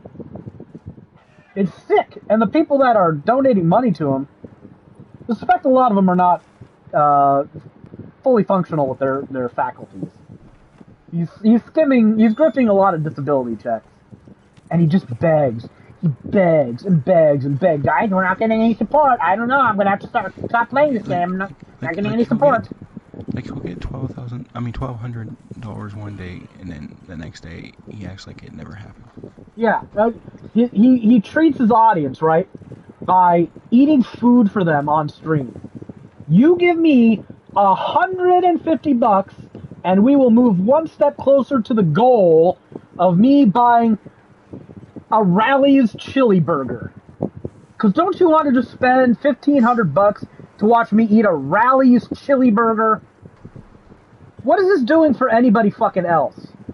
Like, streams are supposed to be something fun you do for your audience. Maybe, you know what? If somebody donated $1,000 to this podcast, I would eat a raw onion. I can't eat an onion chunk without feeling sick. $1,000, I'd eat a raw onion. That's fucking fun. You know why? Because I'm miserable. You're not watching a fat fuck eat something they like. I do that every fucking day. Watch a fat fuck eat something he doesn't like. At least that's something. DSP wouldn't even do that. He wouldn't even buy, like, those nasty jelly beans that taste like fucking gross shit and eat that for his little snacks. He just buys nice Japanese candy and eats that and grows bored of it when people don't think it's enough of a fucking treat. He's a fucking loser, man. He's a fucking loser, and He's had some really fun stuff outed about him recently by the most obvious troll ring ever. Everyone knew they were going to fuck him over. But everyone except for him, he thought he was creating quality content. Fucking idiot. He's fucking. So I mean, it's these viewers that are enabling all of this. They are, and you know what? They don't have the best mental faculties. Some of them, I don't think. But yeah, people should stop giving him money. And you know what? If he was just legit streaming and had a great audience, whatever, that's one thing. But the fact that he spends like hundreds of dollars a week on DoorDash getting food, all these people are throwing money at him. It's sad because he's begging. Oh, I don't know if I'm going to be able to fix my dishwasher, and just begs for shit. Acts like he's going to fucking be underwater the next day if he doesn't get these donations. It's fucking exploitative. It's gross. And then he's got the fucking gall, like, when you watch shit like, I don't know, let's say you watch a Civi video, he's got all the credits listed afterwards, right? Yeah. Of all the people who Patreon him. And a lot of people do that. You've watched that, what's his fucking name? You Absolute Legends dude, right? Yeah, Apollo Legend. I can't remember his name. I can't remember his fucking name now. The guy who does speedrun videos. Yeah. I can't remember his name either. I don't know why. That's.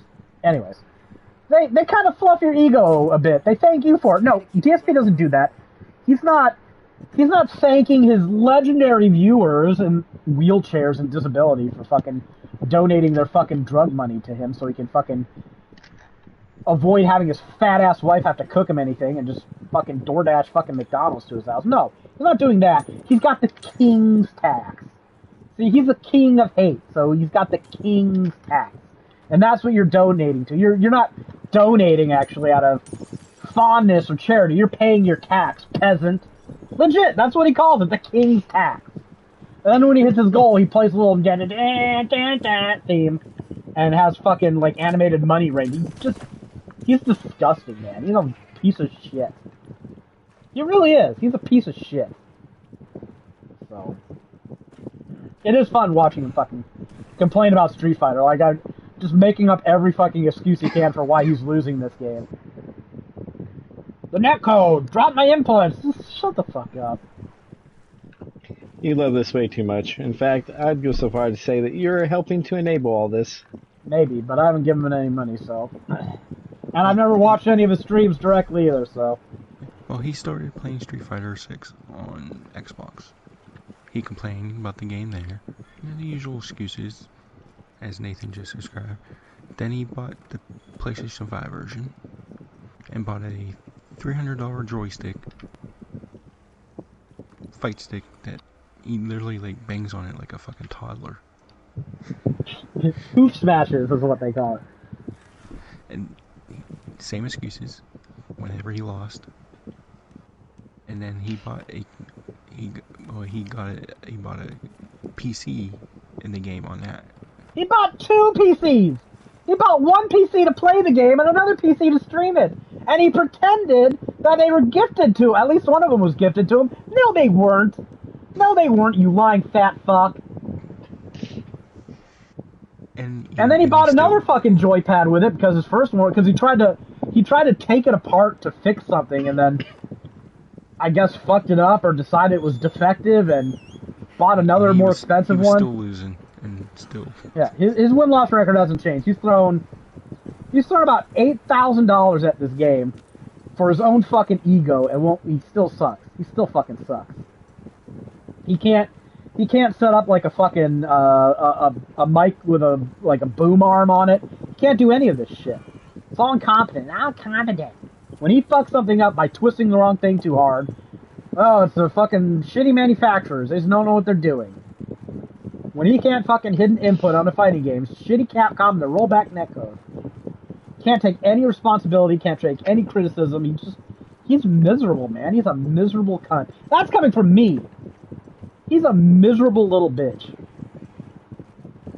And I blame Jared for me fucking watching him, because I didn't know who the fuck he was.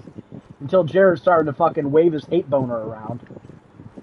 And then I started watching different locales, and he eventually just came on the radar. So, It's been fun with DSP recently with the Kino Casino blowout. I've been enjoying watching that. Remember, did you see the video where he got Review Tech on there and tried to like form a dark alliance with Review Tech USA? And Review Tech was like, "No, I think you're fucking lying. I think you're maybe." Remember when he said he was a king snake? He was tricking Kino Casino into betraying him, doing exactly what he wanted. And then when Review Tech USA was like, "No, I don't believe it."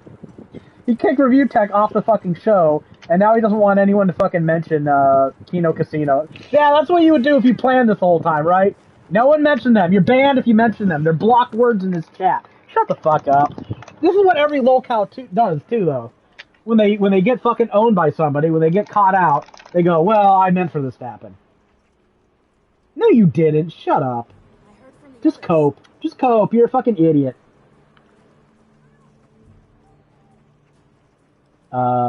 Unfortunately, talking about Cyrax and his most prolific troll, Music Biz Marty, he died recently, apparently. Like, earlier this month? At the beginning of this month? Maybe the end of last month? Died of a drug overdose. Oh, nice. I didn't really want to believe it, but I've seen too much shit. Like, Music Biz Marty is one of those sneaky fuckers that you think could just pop up at any time to fuck with Cyrax. I think he's actually dead, though. Live streaming his funeral kind of made me go, And the fact that you have to... Ew, holy shit! You need to delete that, Jared. That's not acceptable. You can't post that sort of gross shit in my Discord. Yeah. Oh god, it's even uglier than he is somehow.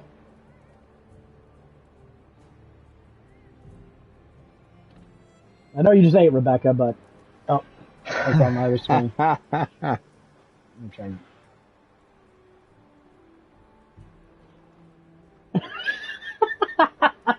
Oh, look at her face!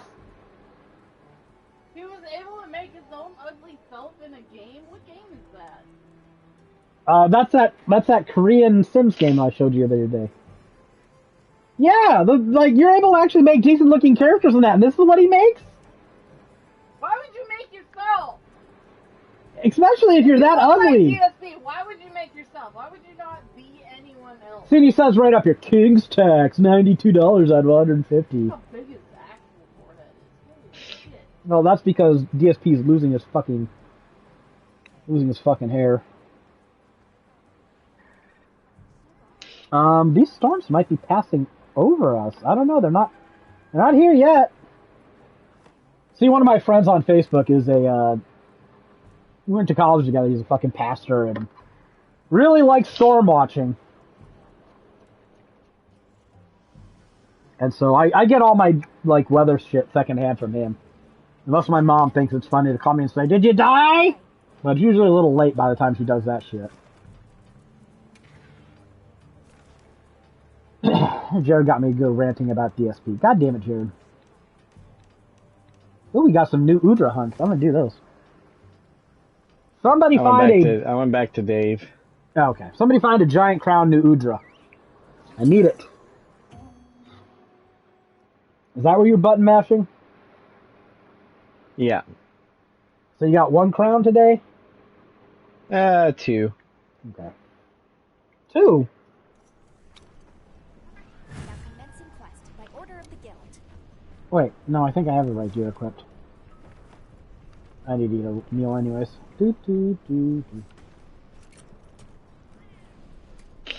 Yeah, the storms are supposed to be here. They're supposed to hit at 7, I think. I haven't heard anything outside. We got a little bit of rain. I know when it's storming because Moxie will be in here. She crawls up on my couch and she hides behind the cushions. Poor little thing. There it is! There it is! There's the thunder! I just heard it! I was just saying, I haven't heard nothing yet. I'm supposed to be here. See, if we would have waited until the podcast was supposed to start, I would have been so pissed. I would have been so pissed. Yeah, Mox is here. Mox is here. Here she is. Here she is, right on cue. You poor little thing. I'm sorry. I'm sorry. This isn't funny for you.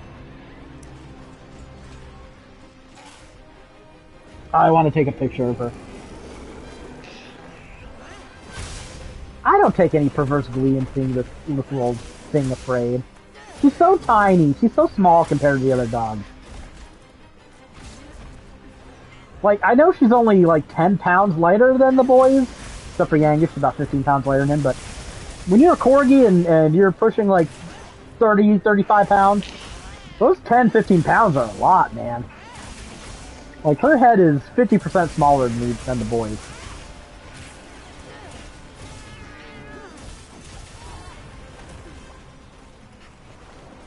I guess Nudra doesn't have anything special about him.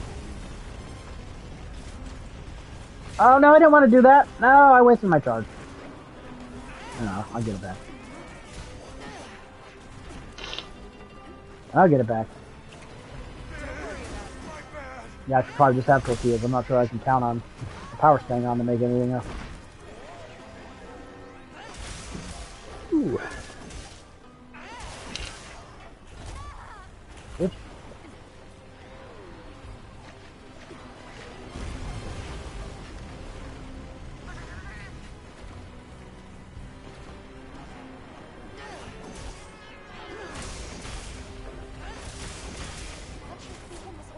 Looks like it's moving to a new area already. Moxie, it's okay. It's okay. 93. Jeez. I'm gonna be moderately annoyed if they do show off like a Fire Emblem game on the Switch too. I'll admit that. I'll be annoyed if they do. Because I don't really want to buy a Switch 2 anytime soon. And a Fire Emblem game's the only thing that's gonna motivate me most likely to buy a Switch 2. That would be amazing. Just saying. I don't want to do it. Like, as far as I know, they've had this this Fire Emblem game done for a while now. I just don't know why they don't release it. Like, what are you waiting for? Switch 1 to get any fresher? Did you turn it into a Switch 2 project? Yeah, maybe. I don't know. They've probably done that with other games in the past. Well, I mean, with the Wii U to Switch, yeah, but that's because they were abandoning a sinking ship. Which, to be fair, is pretty scummy, right?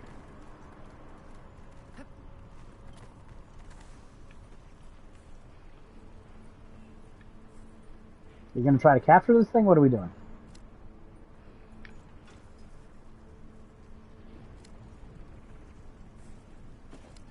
I'm gonna wait for you to do what you want to do, dude.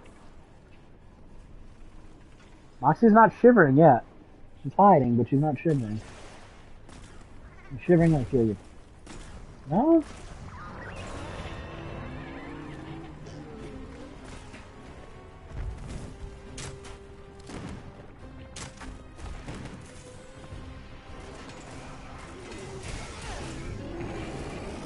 I'm not shivering, so she must not be that scared yet.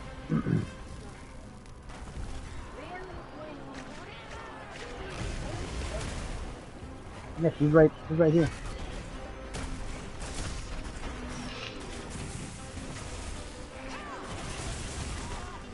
I still got you. We got a tornado warning here? Woo boy, we got a tornado warning.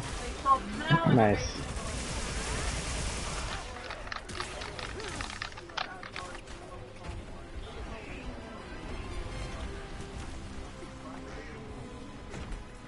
Desperate.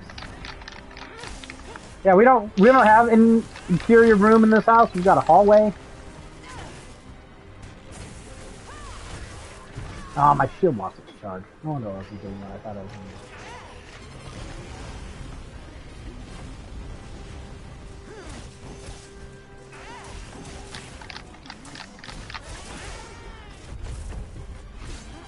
I was wondering if we get a tornado warning this time, because we didn't. I think we just got to watch last time. Tempered New Udra Slade. Well, we got a tornado warning. It's probably time to pack this up. Yeah, go ahead. I don't know if I don't hear anything out there, so I'm not really. Like, normally we've been going on long enough anyway. No, I know. I'm just saying. I would normally grab the 3DS and go sit in the hallway in a warning, but... It's making a lot of noise now. Yeah. All right. Well, if we die, you know what happened. Yeah. But if we don't, switch to podcast Sunday, hopefully at 9 o'clock next week. And then we will have the Visual Novel Book Club covering AI, the Somnium Files. Whenever we get around to that, I'll talk. We'll see if we do it on like Saturday, so we're not doing double shit. But we'll figure it out. We'll figure out if I'm alive. Till next time, everybody. See y'all later. See ya. See ya.